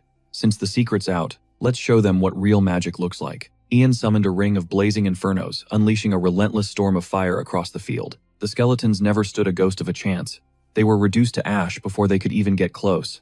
Lauren watched the display in awe. So that's the real Ian. It all makes sense now. He's no ordinary mage. That tactical brilliance, that icy composure, he's built differently. He's the legendary Crimson Mage I've been hunting, she realized before dashing after the elusive spirit fox. As the beast leaped for him, Lauren smirked. Wait, is he trying to bait death again? She coiled her strength and lunged her blade, whistling as it severed the monster's limb in one clean stroke. The beast roared in confusion. With the fox neutralized, she signaled her ally. "Ian, Swamp Wraith is down," Ian nodded, his voice booming. "Good, fall back and cover my 6. Things are about to get messy at the crossroad ahead." "A crossroad." "On it," she replied, though a doubt lingered. "He talks like he's already cleared this dungeon. Is this some crazy foresight skill?" Her thoughts were cut short as a headless body came into view. Her hands began to shake as she reached for the remains. No, this armor. That's a Royal Army uniform. Could her fears be real? Lauren frantically searched the corpse for a nameplate. Knight Charles Castle. It wasn't her brother. "Lauren, over here," she shouted, realizing the soldier wasn't Vernon. A wave of relief washed over her. "Haha, it's not Vernon, thank the heavens." Suddenly, the essence in her chest pulsed with corrupted, jagged energy. This power, it is tainted. It felt wrong, different from the dark mage's foul magic. This belonged to someone else entirely. The mana's pulse thrummed from the left. "Is it calling to me?" Lauren wondered, turning toward the vibration. Before she could process it, Ian's desperate roar shattered the silence. "Lauren, watch your back," he screamed in warning. She spun around instantly, but it was already too late for a clean escape. The bone-chilling, corpse-eating slime loomed over her. Its massive skeletal body slammed into Lauren, sending her flying. Philip and Mizu gasped, rushing to her side. "Milady, are you okay, God? You are bleeding again?" Ian's voice cracked like a whip again. "What are you doing? Get over here now." "Hurry, move it," Ian barked, but fate was faster than their feet. A massive wall pulverized the path between them, trapping Lauren. Damn it, Ian growled in frustration. She didn't make the gap. The dungeon split them up just as he feared. No other choice now. The dark mage has to go down first. Only then can I save them. Ian faced the skeletons. Across the rubble, Mizu screamed, "Blast! This separation magic. We are completely cut off from the captain." Philip trembled beside her, his voice shaking. "What do we do now? We're all alone." There was no time for fear. The slime monster was charging again. Behind us, it is coming back. Lauren felt that eerie mana call again, pulling at her soul. I guess this is the only way. She had to focus. Getting Philip and Mizu out alive was her only priority in this nightmare. Lauren hauled herself up. "I will carve a path. Stay close." She charged straight toward the source. Philip and Mizu scrambled after her as she dived headfirst into the danger zone. After slashing through a wall of skeletons, the trio burst into a massive, eerie chamber. They froze. Rows upon rows of skeletons stood in perfect, terrifying silence along the walls. Not a single bone moved. Philip stammered. "What is this? Why are they not attacking us?" Every skeleton bowed their heads in unison. A cold voice echoed from the shadows. "Stand back. You have arrived, Apostle Lauren. Or should I say," Sister Mizu gasped. "Who is there?" Philip's face drained of all color as he recognized the tone. Wait, that voice. Lauren looked like she had seen a ghost. Her eyes went wide. "No way. Vernon, why you?" The figure remained stone-cold silent, the metallic slide of his visor closing with a final chilling click. With a violent clang, he lunged forward, his blade screaming straight toward Lauren's neck. She barely parried the strike. "Why are you here? Why are you doing this?" she cried out. A flicker of madness danced in his eyes. "Can you not see, sister? I will finally surpass you." He threw his weight into the blade, driving Lauren back. "I will even kill you." Back with Ian, he swiped away a skeleton's blade. "You guys are a real pain. Take this." He tossed his weapon and sprinted ahead, leaving the undead behind to find the knight statue. Found it. The release trigger. Ian's boots crunched the ground as he built up explosive momentum. He soared into the air, launching himself like a projectile toward the massive stone monument. He landed on the hilt of the giant sword, driving the stone blade downward with force. A hidden stairwell groaned open within the room. "There it is. The secret passage," Ian smirked. This was meant to be the exit after the boss. A total pro-gamer move. Since I have the cheat codes, I can skip the Death Knight entirely. Skeletons closed in, but Ian just grinned at the horde. "Want me to go? My absolute pleasure. I can bypass that Death Knight without a brawl," Ian mused. But as he weighed his options, a skeletal wall suddenly boxed him in. Ian didn't flinch, he just smirked. "Oh, you want me inside, say less? I'll gladly oblige." Ian plunged into the hidden abyss, bracing himself against the narrow walls. He erupted before a lost temple, a sanctuary hidden even from Aslan's legendary king. Within this tomb, ancient fairies once whispered prayers to the god of death. Ian touched down with predatory grace. Across the chamber, a dark mage loomed. Lounging on a stone throne, he sneered. "Welcome to my kingdom. You've come too far. In this demonic abyss, my power is absolute. Prepare for a slow, agonizing end." Mid-villain monologue, Ian silenced him with a devastating blast of hellfire. Infusing the flames with purified essence, Ian spat, "You talk too much." "Haven't you learned your lesson yet?" Ian mused, noting the essence wasn't draining his mana. "If I pace this right, I won't hit that massive mana drain like last time." The smoke cleared to reveal the dark mage unhinged and trembling with pure rage. "You brat," he shrieked, shattering the stone debris, pinning him down with raw force. His true form emerged, a twisted human-like abomination sprouting 6 grotesque arms. Ian blinked. What kind of freak show is this? Then a smirk tugged his lips. He's a total mid compared to the game version. "Quit yapping," Ian provoked. "You haven't even hit your final form yet. Show me what you've actually got." "You arrogant insect," the mage roared, unleashing a wave of suffocating dark energy. His scepter flared with unholy light. "Rise, ancient spirits. Obey your master." A sea of skeletons clawed out of the void. The mage began his lecture. "You used a relic to cheat your way through blood magic before, but now, you're empty-handed. Without that crutch, I'll show you the true meaning of despair in my domain." He unleashed a swarm of shrieking wraiths that tore across the chamber toward Ian. Skeletons closed in from every side. The mage cackled, convinced he'd already won. Paralyzed by fear, he mocked. But his victory lap lasted barely 3 seconds. With a thunderous stomp, Ian vaulted 10 meters skyward, soaring over the skeletal trap. The mage's jaw hit the floor. Impossible. How did he move like that? High above Ian, conjured fireballs, but these were on a whole different level of power. First time using this skill, and it's already level 2. This is almost too easy. Accuracy doesn't even matter when the floor is crawling with targets. Ian looked down. Above the swarm, the ceiling ignited. This was the legendary red blood magic, Fire Rain. Under the skeleton's hollow gazes, a literal apocalypse of fire began to pour down. Each blazing orb vaporized dozens of undead. The dark mage watched his army vanish. "No way," he bellowed. "How is a starter skill doing this much damage?" Panic-stricken, he swung his scepter, weaving an arc of light into a phantom shield. Gotcha, he screamed. You're a sitting duck while you're still in the air. Ian just smirked, detonating a concentrated flame in his palm to propel himself. Using the explosive recoil, Ian danced around the shadow shield. The mage froze. His eyes nearly bulged out. This madman was literally maneuvering mid-air using explosions. Ian bypassed the shield, swapped his magic to wind, and gripped a heavy mace. Cloaked in gale force winds, Ian accelerated like a heat-seeking missile toward the mage. The bald mage gnashed his teeth desperately, raising his staff to tank the hit. But a squishy wizard stood no chance against a physical powerhouse like Ian. With one brutal swing, Ian's mace tore through the man's defenses, severing both arms. A blood-curdling shriek filled the air. Ian just clicked his tongue in pure disappointment. Is that it? He muttered, casually spinning his mace for the final blow. That skill is a real pain to master. I need to find a way to chain it with my other arts. Being a low-level character really limits my options. While Ian analyzed his combat data, the dark mage used shadow threads to seal his wounds, spitting out venomous curses. You brat, how are you using gray magic without a catalyst? You played me. Ian just chuckled, completely unfazed by the fury. Oh, you finally figured it out. I built this strategy specifically for you. The mage roared. Fine. You're actually a threat.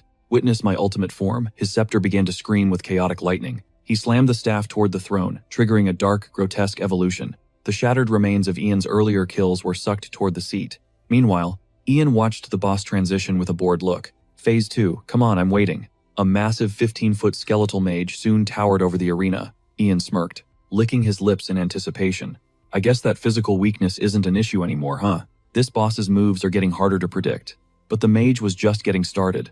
Behold, the absolute power of the dark void, the monster bellowed. He raised his palm skyward as magical energy swirled into a screaming, tormented visage. The dark energy hummed with power as the technique reached full charge. He glared at Ian. I'll make you realize that death is the only mercy you deserve. He swung his arm, launching a soul cannon that tore through the very atmosphere. Ian barely sidestepped the lethal bolt. He's way too fast, he thought, amping his speed. But the attack wasn't finished. It was a homing nightmare that wouldn't let go. It swerved, chasing Ian like a cornered rat. The mage cackled. Run for your life. Ian's brow beaded with sweat, but he wasn't panicking. He was calculating. He's enjoying this too much. He's wide open. Time to bridge the gap. If I keep circling, he can't fire his main cannon again. Just a few more steps. The moment he pauses, he's dead. Ian tracked the mage's hands with predatory focus. Now, seeing the mage hit a cooldown, Ian surged forward like a bolt of lightning. He instantly triggered red blood magic fire dance as he entered strike range. He launched a barrage of fireballs toward the Titan's massive frame. However, the flames only singed the monster's ankles. The dark mage erupted in mocking laughter. Ha ha ha, what's this aiming for my feet? You've completely lost your nerve. It's over. He prepped his laser, but his giant body suddenly tilted off balance. The beam shot wild, scorching the ceiling. Bad aim, Ian asked with a cold grin. His essence crystal shattered into dust as Ian pulled off a high-speed slide. He zipped right between the Titan's legs. The mage spun around, screaming, die. But he froze halfway. His legs were fused to the floor. My feet, he shrieked. I can't move. Wait, those fireballs were a trap to lock me in place. He turned back to Ian, his eyes wide with sudden realization and terror. Smart guy, but you're a sitting duck now. Time for a mid-tier masterclass. Ian's hand ignited with a violent, crackling surge of violet lightning. The ultimate technique looked like something straight out of an Uchiha legend. The mage gasped, gray magic. Without a relic. How is this even possible? Does it look like I care? Ian replied, his voice echoing with finality. Mid-tier red blood magic, gray lightning chains. He slammed his hand down. Obsidian chains erupted, skewering the giant and surging with high-voltage death. That's what happens when you take a mid-tier hit. Total charred annihilation. At point-blank range, the dark mage was charred to a crisp, his flesh sizzling as thick smoke billowed from his face. Then that massive, hulking frame began to crumble, disintegrating into nothingness right before Ian's eyes. Ian recoiled in disgust, backing away while muttering, ugh, talk about a nasty way to go. He brushed the lingering corpse dust off his clothes and turned to the dark mage, who was desperately clinging to his final breaths. With his strength fading, the villain wheezed out one last question. How? How could you possibly master another type of magic? 1 foot in the grave and you're still playing scholar, Ian scoffed, drawing his blade to end the man's misery. The dark mage began spitting curses at the heavens, raving about the abyss and the true nature of the origin. Ian stood there, listening to the man's desperate rambling, but he wasn't about to give this snake even a second to escape. He slammed his boot onto the man's chest, looking down coldly. Don't expect any pity or comfort from me. Even with an eternity, a pathetic loser like you would never have touched immortality. You're just a fool. Impossible, the mage shrieked, his eyes widening in pure horror as he realized Ian actually knew his true name. He turned his head, gasping out, "How? How do you know who I am?" But the question was cut short. Ian swung his blade in a silver arc, sending the man's head spinning through the air. "You talk too much. You wouldn't get it even if I told you," Ian sighed, but suddenly a searing wave of agony washed over him. "Damn, I pushed my mana way too far again," he hissed. "One more spell and I'm definitely blacking out." With his head throbbing, he glanced at the severed trophy on the floor. Time to collect the loot. He decided to claim the staff and keep the head as proof of the kill, slowly approaching the mangled remains. Suddenly, an eerie violet light exploded from the corpse's hollow eyes, catching Ian completely off guard. That swirling purple energy began to twist and mold itself into the spectral image of the fallen mage. Ian froze. "Is that his soul? You've got to be kidding me. A hidden third phase? This isn't how the game went," he muttered, as the spectral mage let out a blood-curdling roar and charged. Ian gritted his teeth, summoning a flickering fireball in his palm. Damn it, not now. But just as they were about to clash for a third time, the very fabric of reality began to warp. Jagged cracks splintered through the air behind the soul, shattering open to reveal a terrifying dark dimension. The spectral mage froze in terror, but before it could even react, an invisible force began dragging it into the void. The spirit let out a wretched scream, clawing at the air, but its desperate struggles were completely useless. In less than 2 seconds, the screaming ghost was swallowed whole by the swirling spatial rift. After devouring the soul, the rift slowly sealed itself shut, leaving Ian staring in stunned silence. What the hell was that? The void primordial chaos, Ian wondered, his mind racing through the possibilities. Those were the dark powers the fallen ones worshipped. In the game, this guy was obsessed with the void. Well, I guess he finally got what he wanted, Ian muttered, turning his attention to the glowing symbols on the walls. Wait, why are the magic circuits in this room still pulsing with life? Don't tell me this nightmare isn't over yet. Shaking off the dread, he pushed forward into the room below. In the heart of the lower chamber, he found a massive stone pedestal, with a mysterious sphere hovering above it. A hidden chamber behind the altar. This must be the junction where all the mana circuits meet. Then he spotted a journal. Seriously, this guy kept a research diary like some kind of obsessed maniac. There's bound to be some juicy secrets in here, he noted, tucking the book away for a later deep dive. Ian turned back to the glowing orb. Is this really the source of all the power in this place? I've never seen a core this massive before. It's the size of a damn basketball. It doesn't feel tainted at all. It's pure mana. It feels almost holy. What is this? It'd be a crime to just smash this. Can I handle the feedback if I touch it? He channeled a thin layer of mana into his fingertips and cautiously reached out to touch the shimmering surface. The moment his finger grazed it, a violent suction force yanked his entire arm deep into the sphere. Damn it, Ian roared, struggling to break free, but the orb exploded into a blinding, white-hot flash of light. And when he finally managed to open his eyes, Ian's mind drifted aimlessly through the cosmos, suspended amidst a sea of infinite swirling planets. What's happening? Where the hell am I? This place? I don't recognize any of this. The void felt limitless. Suddenly, a massive black sphere appeared, veiled in flickering ribbons of blinding light. He gasped, heart racing. A black hole. Wait, no, I'm being sucked in. Ian's scream echoed through the vacuum. In a flash, his surroundings warped again. Huh. Now what? Ian shouted, his head spinning from the shift. He scanned the area, and for a split second, a terrifying silhouette flickered at the edge of his vision. A colossal eye was fixed on him. Their gazes locked, paralyzing Ian as a deathly chill gripped his soul. Suddenly, his soul was slammed back into his physical form. Before he could even blink or process the trauma, violent nausea hit him like a truck. He gagged and heaved, the sounds of his struggle echoing in the silence. Struggling to breathe, Ian rasped, "Status." Open status. Instantly, a glowing holographic interface flickered into existence. Panicking, Ian frantically dumped every point into his mental fortitude stat, mashing the button like his life depended on it. As the numbers rose, the mental fog cleared. The overwhelming chaos receded, replaced by a sudden cooling wave of clarity. He exhaled sharply. I almost snapped. What the hell did I just see? Ian whispered, staring at his stats. Then it hit him. Damn it, 9 points, all in one go. He sighed, realizing there was no turning back now. I guess I'll need the extra willpower if things keep getting this crazy. Suddenly, a system alert chimed in his ear. Side quest: clear fragment of chaos.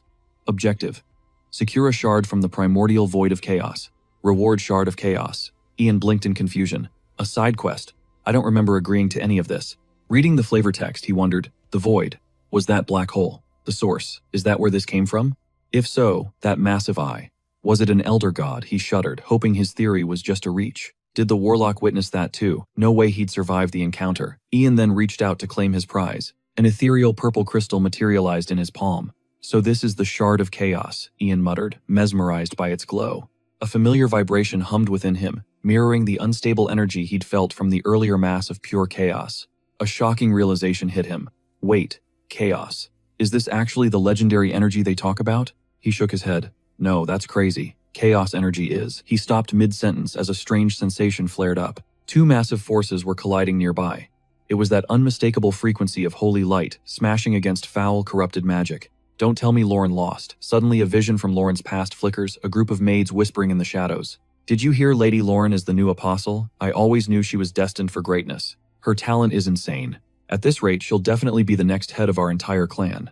True, but what about young Master Vernon? He's also. Another maid quickly interrupted the conversation. Zip it, you want to get us killed. Unbeknownst to them, Vernon overheard everything while training just a few feet away. Lauren strolled up behind him with a warm smile. Vernon, you're really putting in the work today, aren't you? I've been looking for a challenge. It's been ages since we sparred, ready for a quick round. Cornered by his prodigy sister, Vernon forced a tight smile. Maybe some other time, sis. I'm not ready yet. That was then. Now the siblings are locked in a brutal life-or-death struggle, neither willing to back down. Was Lauren pulling her punches, or had Vernon truly surpassed her? Either way, he was currently crushing her defenses. With a devastating blow, Vernon sent Lauren reeling. Her helmet was ripped off, tumbling uselessly across the dirt. Philip and Mizu watched in horror.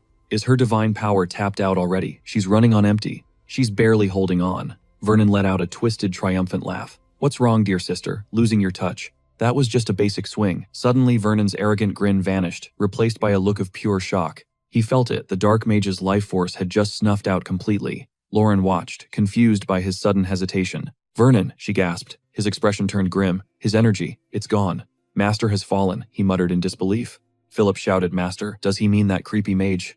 Mizu's eyes widened as the realization finally dawned on her. The mage is dead, Lauren breathed heavily, a spark of hope igniting in her chest. Ian, you actually did it. She lowered her guard. It's over, Vernon. We don't have to do this anymore. Lauren dropped her blade, waiting for the bloodlust to finally drain from the air. Vernon, please, let's go home. Lauren's desperate plea filled the air, but hope was fading. Vernon's eyes were like ice. Look at me. There's no turning back for a monster like this. Stop talking nonsense. The savior is dead, but I'm far from being finished. I'll escape this abyss and reduce that pathetic kingdom to a pile of ash. I'll harvest every soul to grow stronger and rule this land through sheer terror, just like the demons beyond the wall. And that starts with ending you right here. He lunged at her with lethal intent only to be paralyzed by a sudden crushing force. Mizu and Philip gasped in disbelief. That light, its divine energy spreading everywhere. Look over there, her powers have been fully restored. They watched the atmosphere shift instantly. A pillar of holy light erupted from Lauren, leaving even her stunned by the sudden transformation. This energy, it's overflowing, she whispered, while Vernon watched her terrifying aura surge. Vernon recoiled. So dear sister, your original divinity has finally awakened at long last. Perfect. This makes it a fair fight. The goddess of death is on my side now. This is our final showdown. Now show me everything you've got, Lauren. Shrouded in a sinister black aura, Vernon threw himself into the fray without a second thought. Vernon, stop, Lauren cried. Don't you see that this fighting is completely pointless? Her pleas fell on deaf ears as Vernon lunged forward, fueled by nothing but pure malice. Lauren gritted her teeth, finally striking back. Their powers collided in a devastating shockwave. Blood splattered across the ground as the onlookers screamed in absolute horror. Total shock. It was impossible. Yet she'd done it. The victory was hers. Lauren's blade had driven straight through Van Nong's chest. Joy was non-existent, replaced by hollow confusion. In that split second before the lethal impact, Van Nong had actually pulled his strike. He didn't swing. Not at the end, Lauren whispered, dazed. Then Van Nong's trembling voice broke the silence. I hesitated at the final blow. Pathetic, right? But, sis, I never truly hated you. Your kindness only made me feel smaller. I was trapped in my own head for so long. Everything I did was just so you'd finally see me. I still failed, didn't I? Hack wheeze, thick crimson blood sprayed from his lips as his life force flickered. Desperate, Lauren cried out his name. Van Nong slowly turned his fading gaze toward her. Even so, seeing your face one last time makes this worth it, he managed to choke out. With those final words, her brother breathed his last and slumped onto her shoulder. Forced to witness the horror, Lauren's mind went numb. Van Nong, please wake up, she pleaded. Watching her shatter, Mizu stepped forward, his heart heavy for the broken girl. He tried to offer comfort, but Lauren's soul-shattering scream cut through the air first. Suddenly, a violent explosion of holy energy erupted, a blinding pillar of light piercing the heavens. The shockwave cleared the debris instantly. Elsewhere, Ian felt the collision and sprinted like a madman. Damn it, I let that dark mage distract me. I didn't realize the command spell was shattered. That faint, lethal aura I sensed outside. The mid-boss, the Dark Knight, has appeared, thinking this Ian skidded to a violent halt. Reaching the knight's inner chamber, he saw Lauren suspended in midair, bathed in divine radiance. She clutched her brother's body within that holy pillar. This insane scene made it impossible for Ian's mind to keep up. What happened? Looking at that divine power, it seems Lauren won. Suddenly Philip's wail echoed nearby. Our poor master. Ian approached, demanding answers. Mizu jumped, startled by the protagonist's sudden grim arrival. Why are you here? Back at the center, the blinding holy eruption finally began to simmer. Lauren drifted back to Earth. She reached out gently, sliding the mask off to reveal her brother's face. Ian, you're here. Thank you, she murmured. I couldn't have done this without you. I have a purpose. What are you talking about? Ian asked, his brow furrowed in deep confusion. I found Van Nong, but a villain killed him and used his corpse like a puppet. Ian stood frozen. The mid-boss, the legendary Dark Knight, was her brother. He hadn't seen that coming. I begged the goddess. I screamed for her to save his soul, Lauren continued, voice turning cold. But she didn't answer. She's a judge of sin, not a savior. So I'll avenge him myself. I'll make them pay. A blood-red aura began to swirl around her. Ian's eyes narrowed. You're planning to slaughter everyone involved, aren't you? Yes, she replied icily. Silence hung heavy until Ian gripped his hilt. No, I won't let you drown in this hatred. As Ian unsheathed his blade, a low guttural growl escaped Lauren's throat. What are you doing? We have unfinished business. The quest for the ancient beast, Andal. Remember. Are you trying to break our contract now? Lauren spat. Ian shook his head. I have never once canceled a contract. Regardless of the client's drama, I don't quit. Not even once. Breaking deals requires a penalty. I can't let you leave alive without paying. So fight me. Would I have to fight you? Lauren asked in disbelief. It shouldn't be hard. If you're planning a massacre, just add me to the list or die trying. Both of you stop this madness, Philip cried, but Mizu instantly clamped a hand over his mouth. Zip it. Don't interfere. It's useless. Mizu watched as Lauren locked eyes with Ian. Her eyes flared with murderous rage. You really think you can end me? She hissed, drilling her gaze into Ian. Ian didn't even blink, meeting her intensity head-on. Finally, Lauren's shoulders slumped as she let out a heavy sigh. I've already suffered enough loss today, she whispered. I won't let another person die. The crimson mist swirling around her vanished. Ian, unfazed, looked at her. So, is our deal still on? The contract stands, Lauren clarified, but my blood feud, that's entirely separate. Ian shrugged. I'm not here to talk you out of vengeance, but do you honestly think you'll succeed? Lauren narrowed her eyes. Are you saying my plan is flawed or that I'm just too weak to pull it off alone? A bit of both, Ian replied bluntly. Lauren paused. And if you were to help me? Now that's a whole different conversation, Ian said, his voice cold. Let's take this outside. This isn't the place for this. The group filed out into the open air to escape the heavy tension inside the room. Lauren and Philip solemnly moved Van Ong's body into the car, while Ian and Mizu started cooking. Mizu broke the silence. That was gutsy, Ian. You handled her perfectly. Ian just raised an eyebrow. What do you mean? Don't play dumb. She looked ready to rip your throat out, yet you didn't even flinch. You knew she was bluffing about killing you, right? Mizu teased. Ian's expression remained stone cold. Actually, no. Mizu nearly tripped. Wait, for real. You were actually being serious back there. Ian nodded slowly. Things got out of hand. I didn't expect it to escalate that far, he explained calmly. Inside, Ian's mind raced. I wasn't going to kill her. I just planned to take an arm to stop her rampage. If she'd gone full berserk, she might have forced my hand, and that would have ended in her death. But I wanted to avoid that.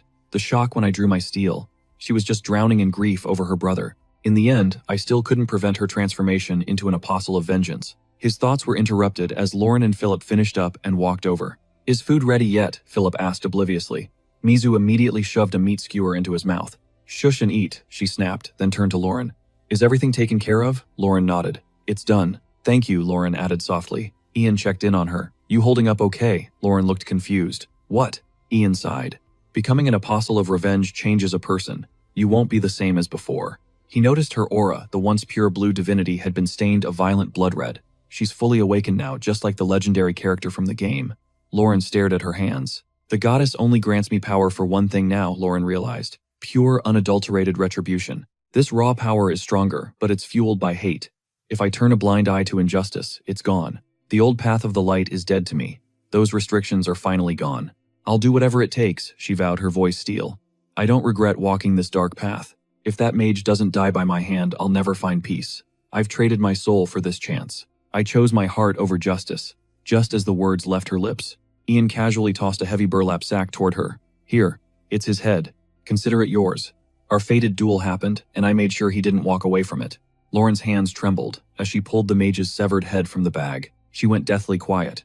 It was impossible to tell if she felt relief or just an empty void. Feeling the awkward vibes, Philip cleared his throat. So, did you blast him with magic or something? Took him long enough to ask, Ian thought. He looked over at Mizu, who looked just as annoyed. Ian looked Philip dead in the eye.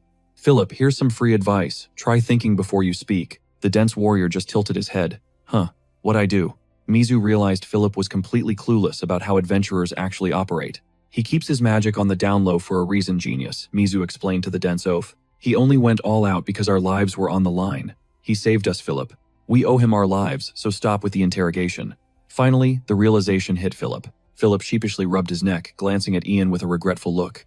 My bad, Ian, he muttered. And thanks. That secret stays buried with me, Philip vowed. Ian caught his eye, flashing a knowing wink. Fair enough. Lauren finally shook off her daze, her gaze locking onto our hero. Ian, she began, voice steadying. Taking down that mage earns you a massive bonus. Name your price. At those words, Ian paused. He had originally planned to loot everything, but their unexpected generosity was a total game changer. Better to save this favor for a rainy day. I will collect when the moment is right, he replied coolly. When the time is right, Lauren echoed. Suddenly, she reached for the blade sheathed at her hip, extending the weapon toward him. How about this instead? Philip's jaw dropped at the sight of the offering. No way, that is forged from Imperial meteorite steel, he barked. But Lauren did not even flinch. She kept her eyes on Ian. Accept it. You have more than earned this. Ian felt a bead of sweat roll down. A legendary gift. I did not see this coming, Ian cheered internally, gripping the hilt. I will put it to work. As his fingers closed around the grip, a blue system screen flickered. Sword of Retribution, unique rank. Skillbane of Shadows level 2, cooldown 24 hours. The stats flashing before him were absolutely insane. Ian froze in shock. Wait, these stats and the name are totally different from the original game. It was actually buffed. Originally, you had to murder Lauren just to loot this legendary blade. Since it is untainted by blood, there is no debuff, only pure power. Absolute win. He looked back at Lauren. It has been my partner for years, she noted. It is nothing famous, but it will get the job done. Trust me, it is legendary, Ian smirked, unsheathing the cold steel. He gave it a sharp testing swing. The balance was perfect, though heavier than expected. He could not wield it with Lauren's grace yet, but mastery was only a matter of time. While he admired the craftsmanship, Lauren's expression turned serious. Ian, you are my representative now. Unravel the mysteries of the beasts of Great Andel for me. And above all, come back in one piece. Ian clicked the sword back into its scabbard. He shot her a confident grin. Worry about yourself first. Revenge is a dangerous game, so be careful. Keep your cards close. No killing, no reckless moves. Just wait until I return to your side. Lauren hesitated, the fire of vengeance clearly burning in her eyes. Ian knew he had to push harder. You cannot pay me if you are dead right, she sighed.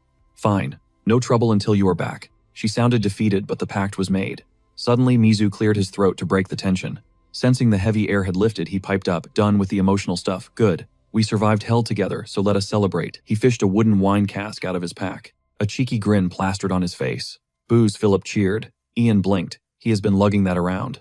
How is it not vinegar by now? Suspicious. Even the stoic Lauren seemed interested in the drink. I am no drinker, she admitted, but for this occasion I will make an exception. We earned it. Cannot say goodbye on an empty stomach, Mizu laughed.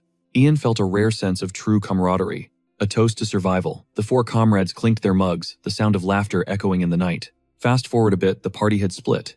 Ian sat alone, now casually sipping from a canteen. He scanned the pitch-black woods surrounding him. Midnight in the dead of the forest, he mused. Yet I can see every leaf as if it were noon.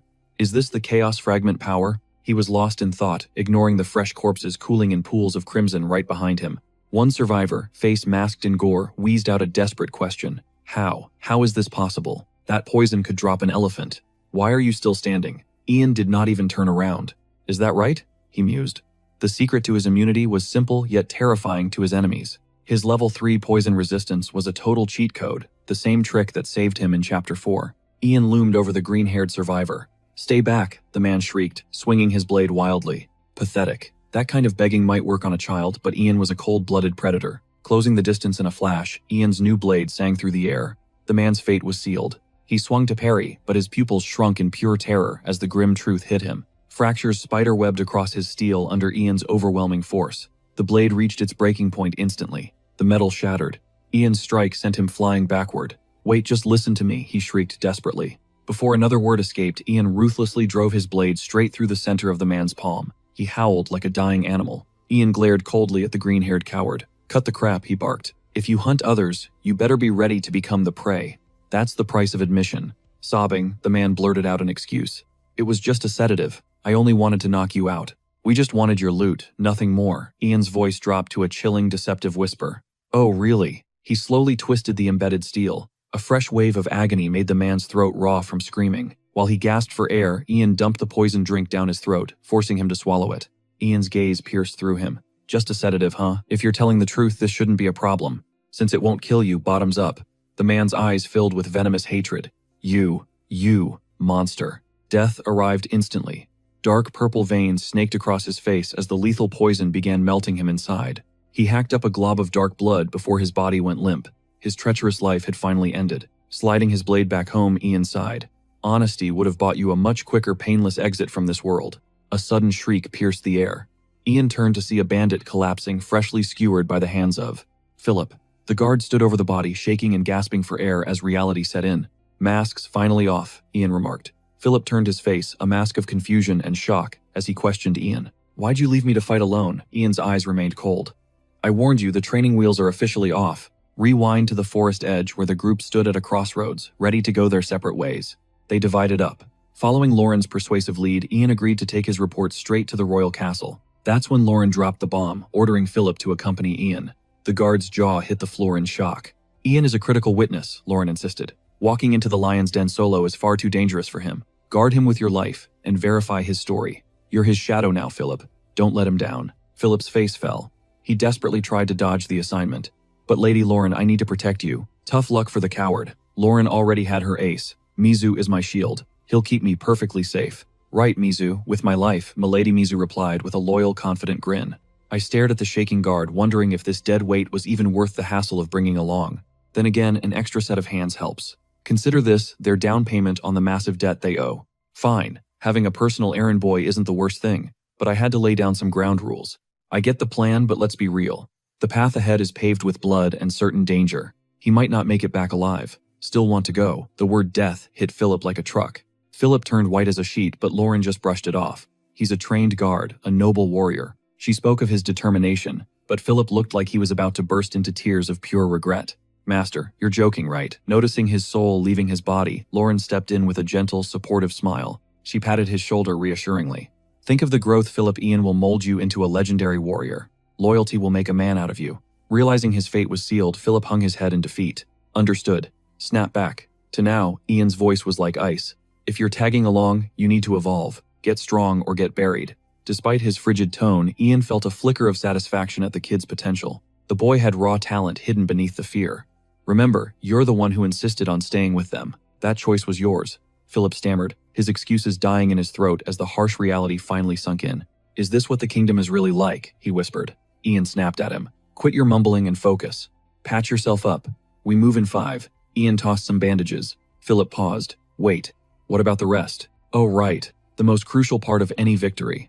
Ian's eyes glinted with greed. We're taking their loot. He gestured to the bodies. Wait, you're actually looting them, Philip shrieked, his moral compass spinning in circles. Ian smirked deviously at the question, his voice dropping to a chill.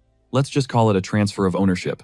You've witnessed this plenty at the border, haven't you? He paused, though something felt off about the situation.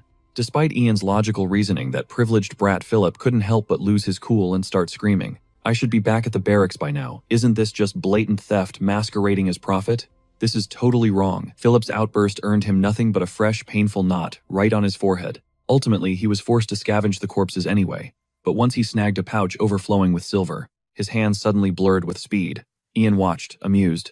Check out this kid looting like a professional. He looked absolutely thrilled, a far cry from that noble knight act he was putting on moments ago. Once the scavenging concluded, Philip's loadout received a massive glow-up. He scored a fresh belt, sturdy gloves, a sharp blade, and even reinforced boots. Fully geared up, the duo finally turned their attention to a shimmering treasure chest. One more prize, they muttered. As for Ian, he stared at the box. Memories flickered back to him as he inspected the lock. This chest was supposed to be impenetrable. Before the poisoned drink, Shama, those mercenaries mentioned they were delivering a high-priority cargo to a client in Rosa. He glanced at Philip, who was vibrating with anticipation. Am I the only one dying to see what's inside? Ian's mind raced. This feels like a hidden quest I somehow overlooked back in the game, he realized. Ideally, I'd wait for daylight, but this will have to suffice. With a sigh, Ian stepped toward the mysterious chest. I need my tools, Ian mused, reaching into his subspace to manifest several items from his digital inventory. Gripping a dagger, he signaled Philip to keep back. Ian then started surging raw mana into the blade. He drove the glowing knife directly into the pulsating crystal embedded in the center of the chest's lid. The gem exploded into shards. The lock clicked, the lid flew open, and to Ian's utter shock, 2 hands lunged out, slamming him into the dirt. The sheer suddenness of the assault left him reeling. Trapped beneath a dark silhouette, he squinted through the gloom to identify his mysterious and violent assailant. Before him stood a girl with sharp, pointed ears, shimmering platinum locks, and piercing crimson eyes. One word echoed in his mind: elf. However, as he focused on her gaze and those sharp features, he noticed the fangs. No way, this isn't an elf. His gut instinct was screaming that something was wrong. No elf possesses a maw that wide or rows of lethal fangs. Seeing Ian trapped, Philip charged in to help. Philip screamed as he rushed in, but Ian's reflexes were faster. He fought back with a single hand. Tearing himself away from the girl's iron grip, he instantly lashed out, swinging his short sword at her. But her teeth were like steel. The moment the blade approached, she snapped, her jaws shut with glee. The sword shattered instantly. Unfazed, she casually spat the jagged metal fragments onto the ground. Your skin smells divine. Ian finally connected the dots. Now I understand why the inventory failed earlier. I couldn't store the chest because of her. Subspace storage is strictly off limits for any living entity. Studying her features, he realized she was the world's only vampire elf. This was a legendary rare spawn. This is the blood-starved elf Tesla, destined to devour Lord Lucas's blood and ascend as the future queen. She'll become the Blood Queen of the Shadow Kingdom, a pivotal boss character with world-ending potential. A sudden thought hit Ian. Did the vampires actually commission those mercenaries for this specific transport? I'm missing some intel, but one thing's certain: she's way more feral than the version I recall. Tesla turned to him purring. Since I've finally escaped that box, I'll spare your life as a thanks. Ian didn't flinch. If you're truly grateful, then do me a favor and crawl back into your coffin. Naturally, Tesla had no intention of complying. She began eyeing Ian like he was a 5-star gourmet meal. I'm starving, and you look delicious enough to devour. Whole Ian remained stoic, unsurprised by her bloodlust. Figures. He tightened his grip on the hilt, prepared to unsheath his blade for a life-or-death struggle. Tesla smirked at his defiance. Feisty, I'll let you slide today. We'll definitely be seeing each other again. Your scent is unforgettable. Don't you dare go dying before our next encounter.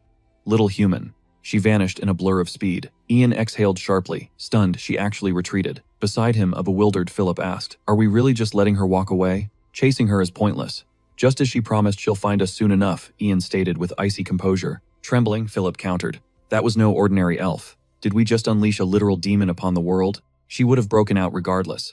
Those mercs were likely just waiting for dawn to make their move." "To hunt her down," Ian muttered, dismissing the vampire-like girl. He then locked eyes with Philip. "Ready the horses." Philip blinked in shock. "Wait, what? We're just bailing after all that. Unless you want every beast in the forest smelling this blood and swarming us, we move now," Ian snapped. Philip knew he was right, but couldn't help grumbling. It hasn't even been 24 hours yet. First bloodthirsty mercs, now a cursed elf. At this rate, what kind of nightmare is coming next? My luck is absolutely cooked.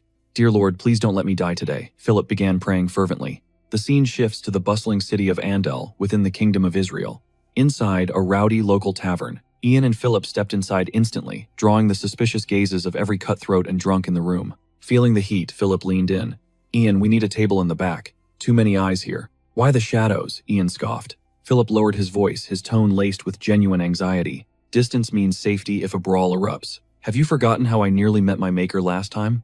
Ian suppressed a smirk, noting his partner's growing caution. 2 weeks of roughing it had definitely changed him. He's toughened up, but he's still a total greenhorn. No one would ever peg him for a royal guard.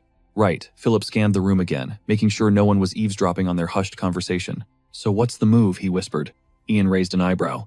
"Why are you acting so suspicious?" "Someone might overhear," Philip hissed. Ian shrugged dismissively. "Let them listen. Who cares? Blend in and you're invisible. Keep it simple." Philip nodded. "Lesson learned, master." "What could you possibly learn in a dump like this?" Ian muttered, before finally addressing their objective. "We wait and observe.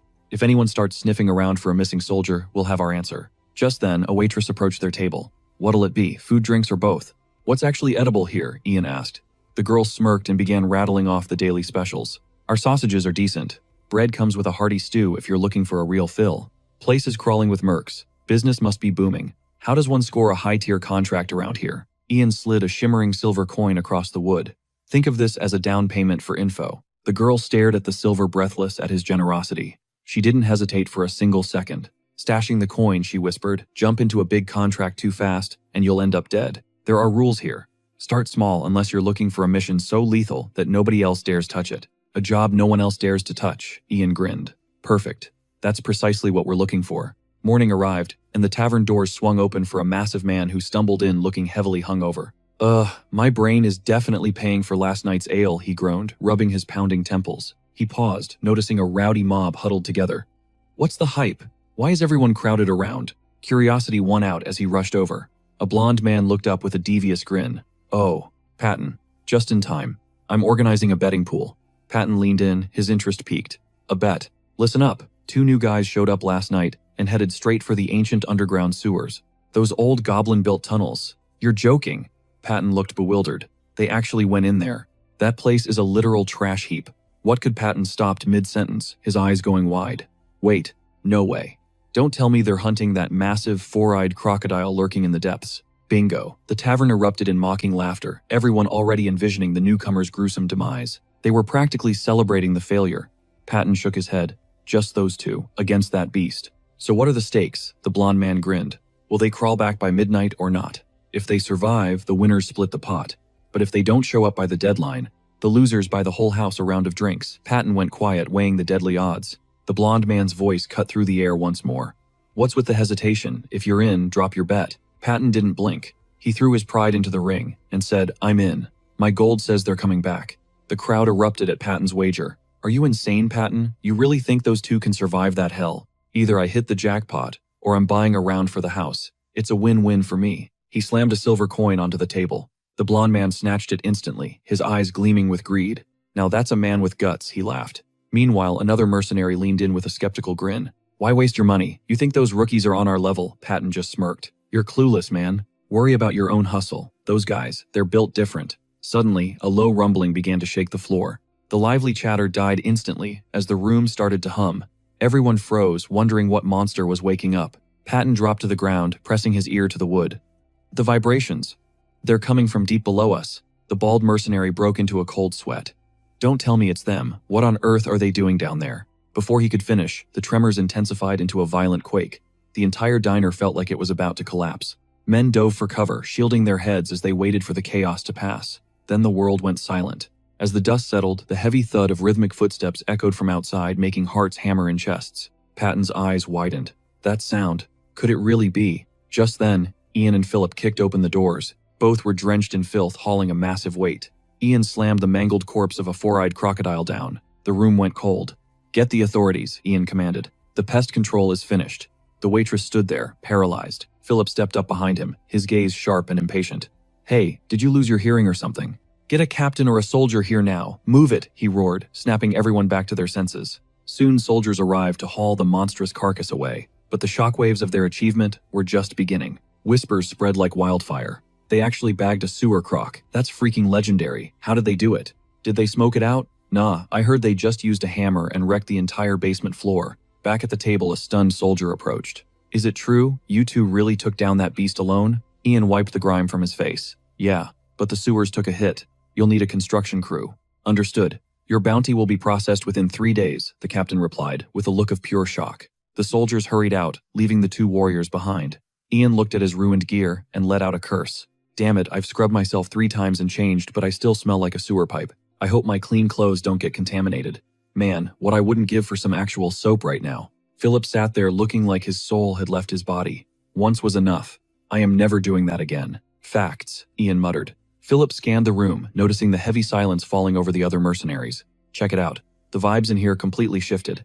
Ian didn't even look up. Strength is the only currency here. They know better than to look down on us now.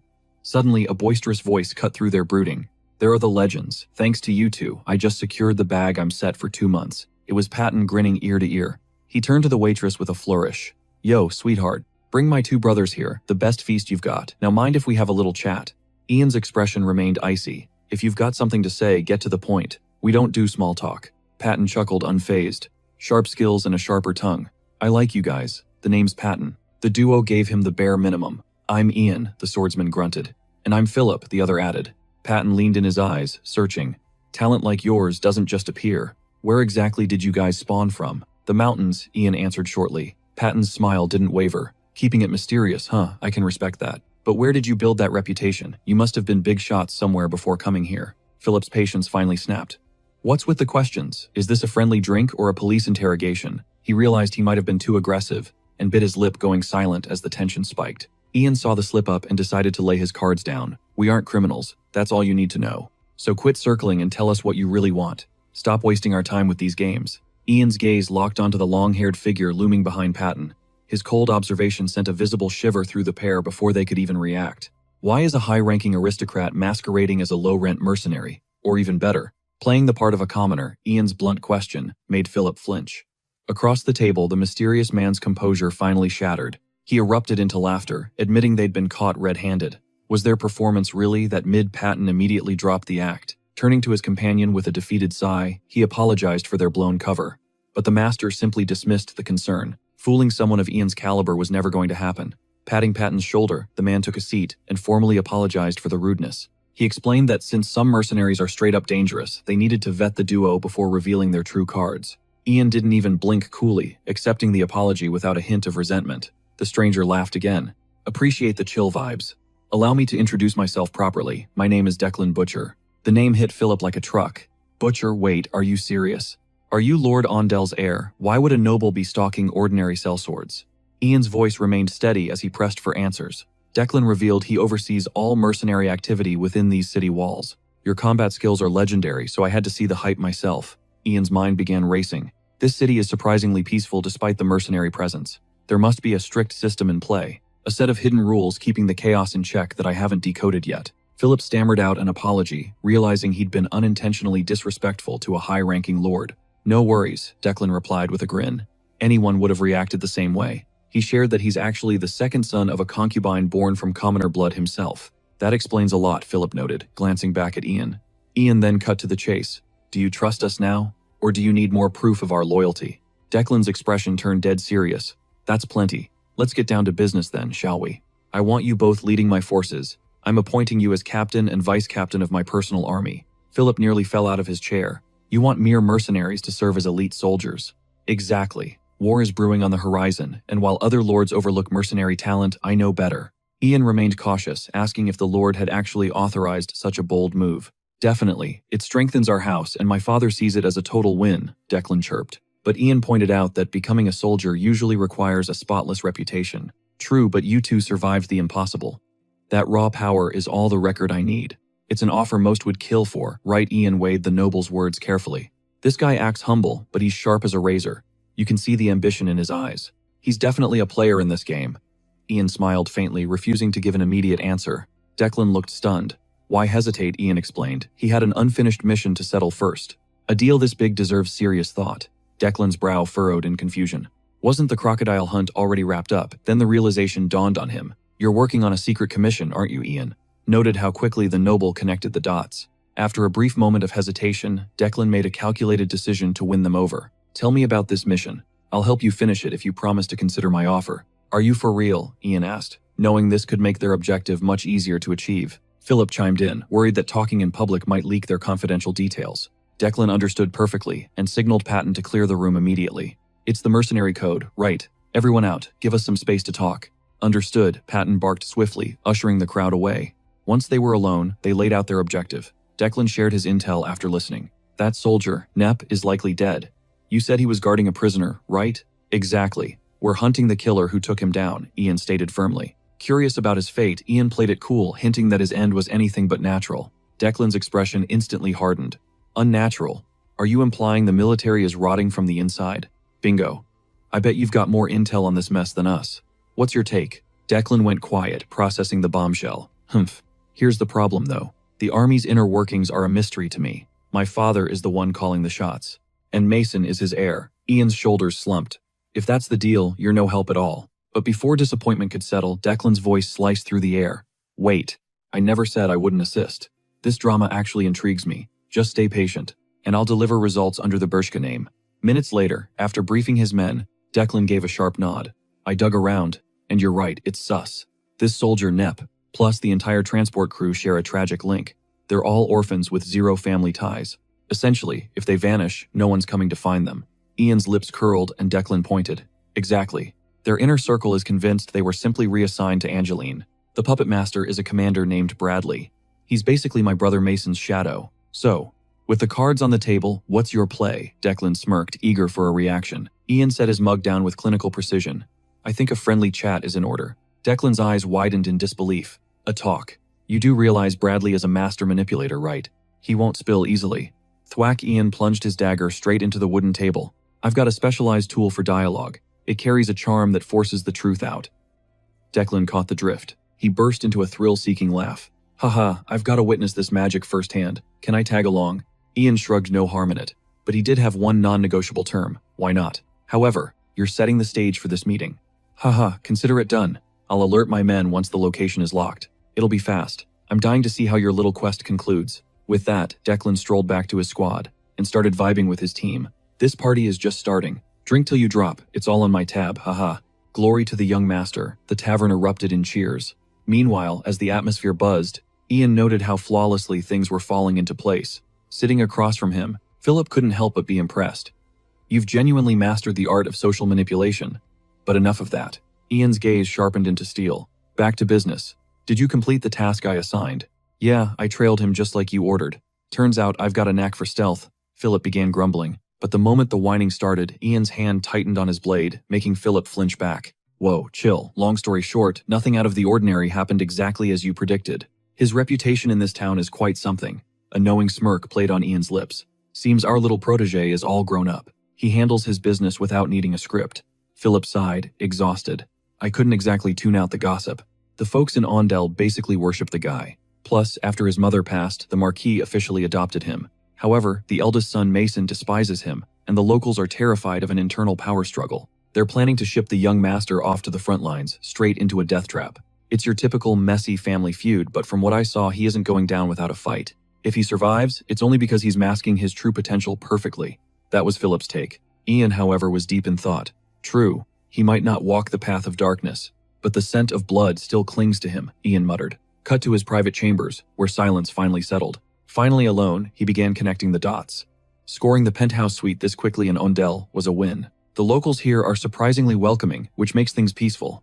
Now let's see if Connacht's data holds any value. He thumbed through the weather journal, scanning for clues. Initial reaction, pure rage, and a hard refusal. Eventually I gave the priest an ear.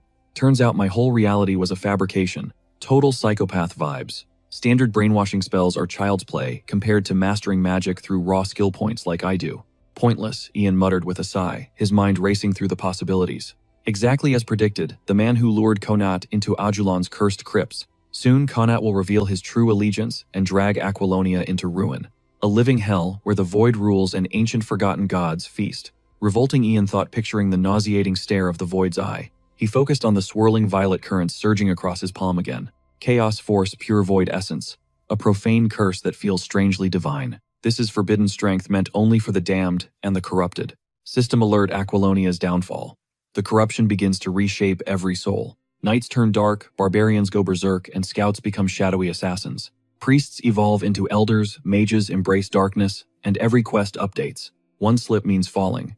Levels reset, and every ally becomes a threat. But Ian wields chaos without falling, shattering every limit of the apostle quest. Mana's running dry, Ian realized. Time to master this terrifying new gift.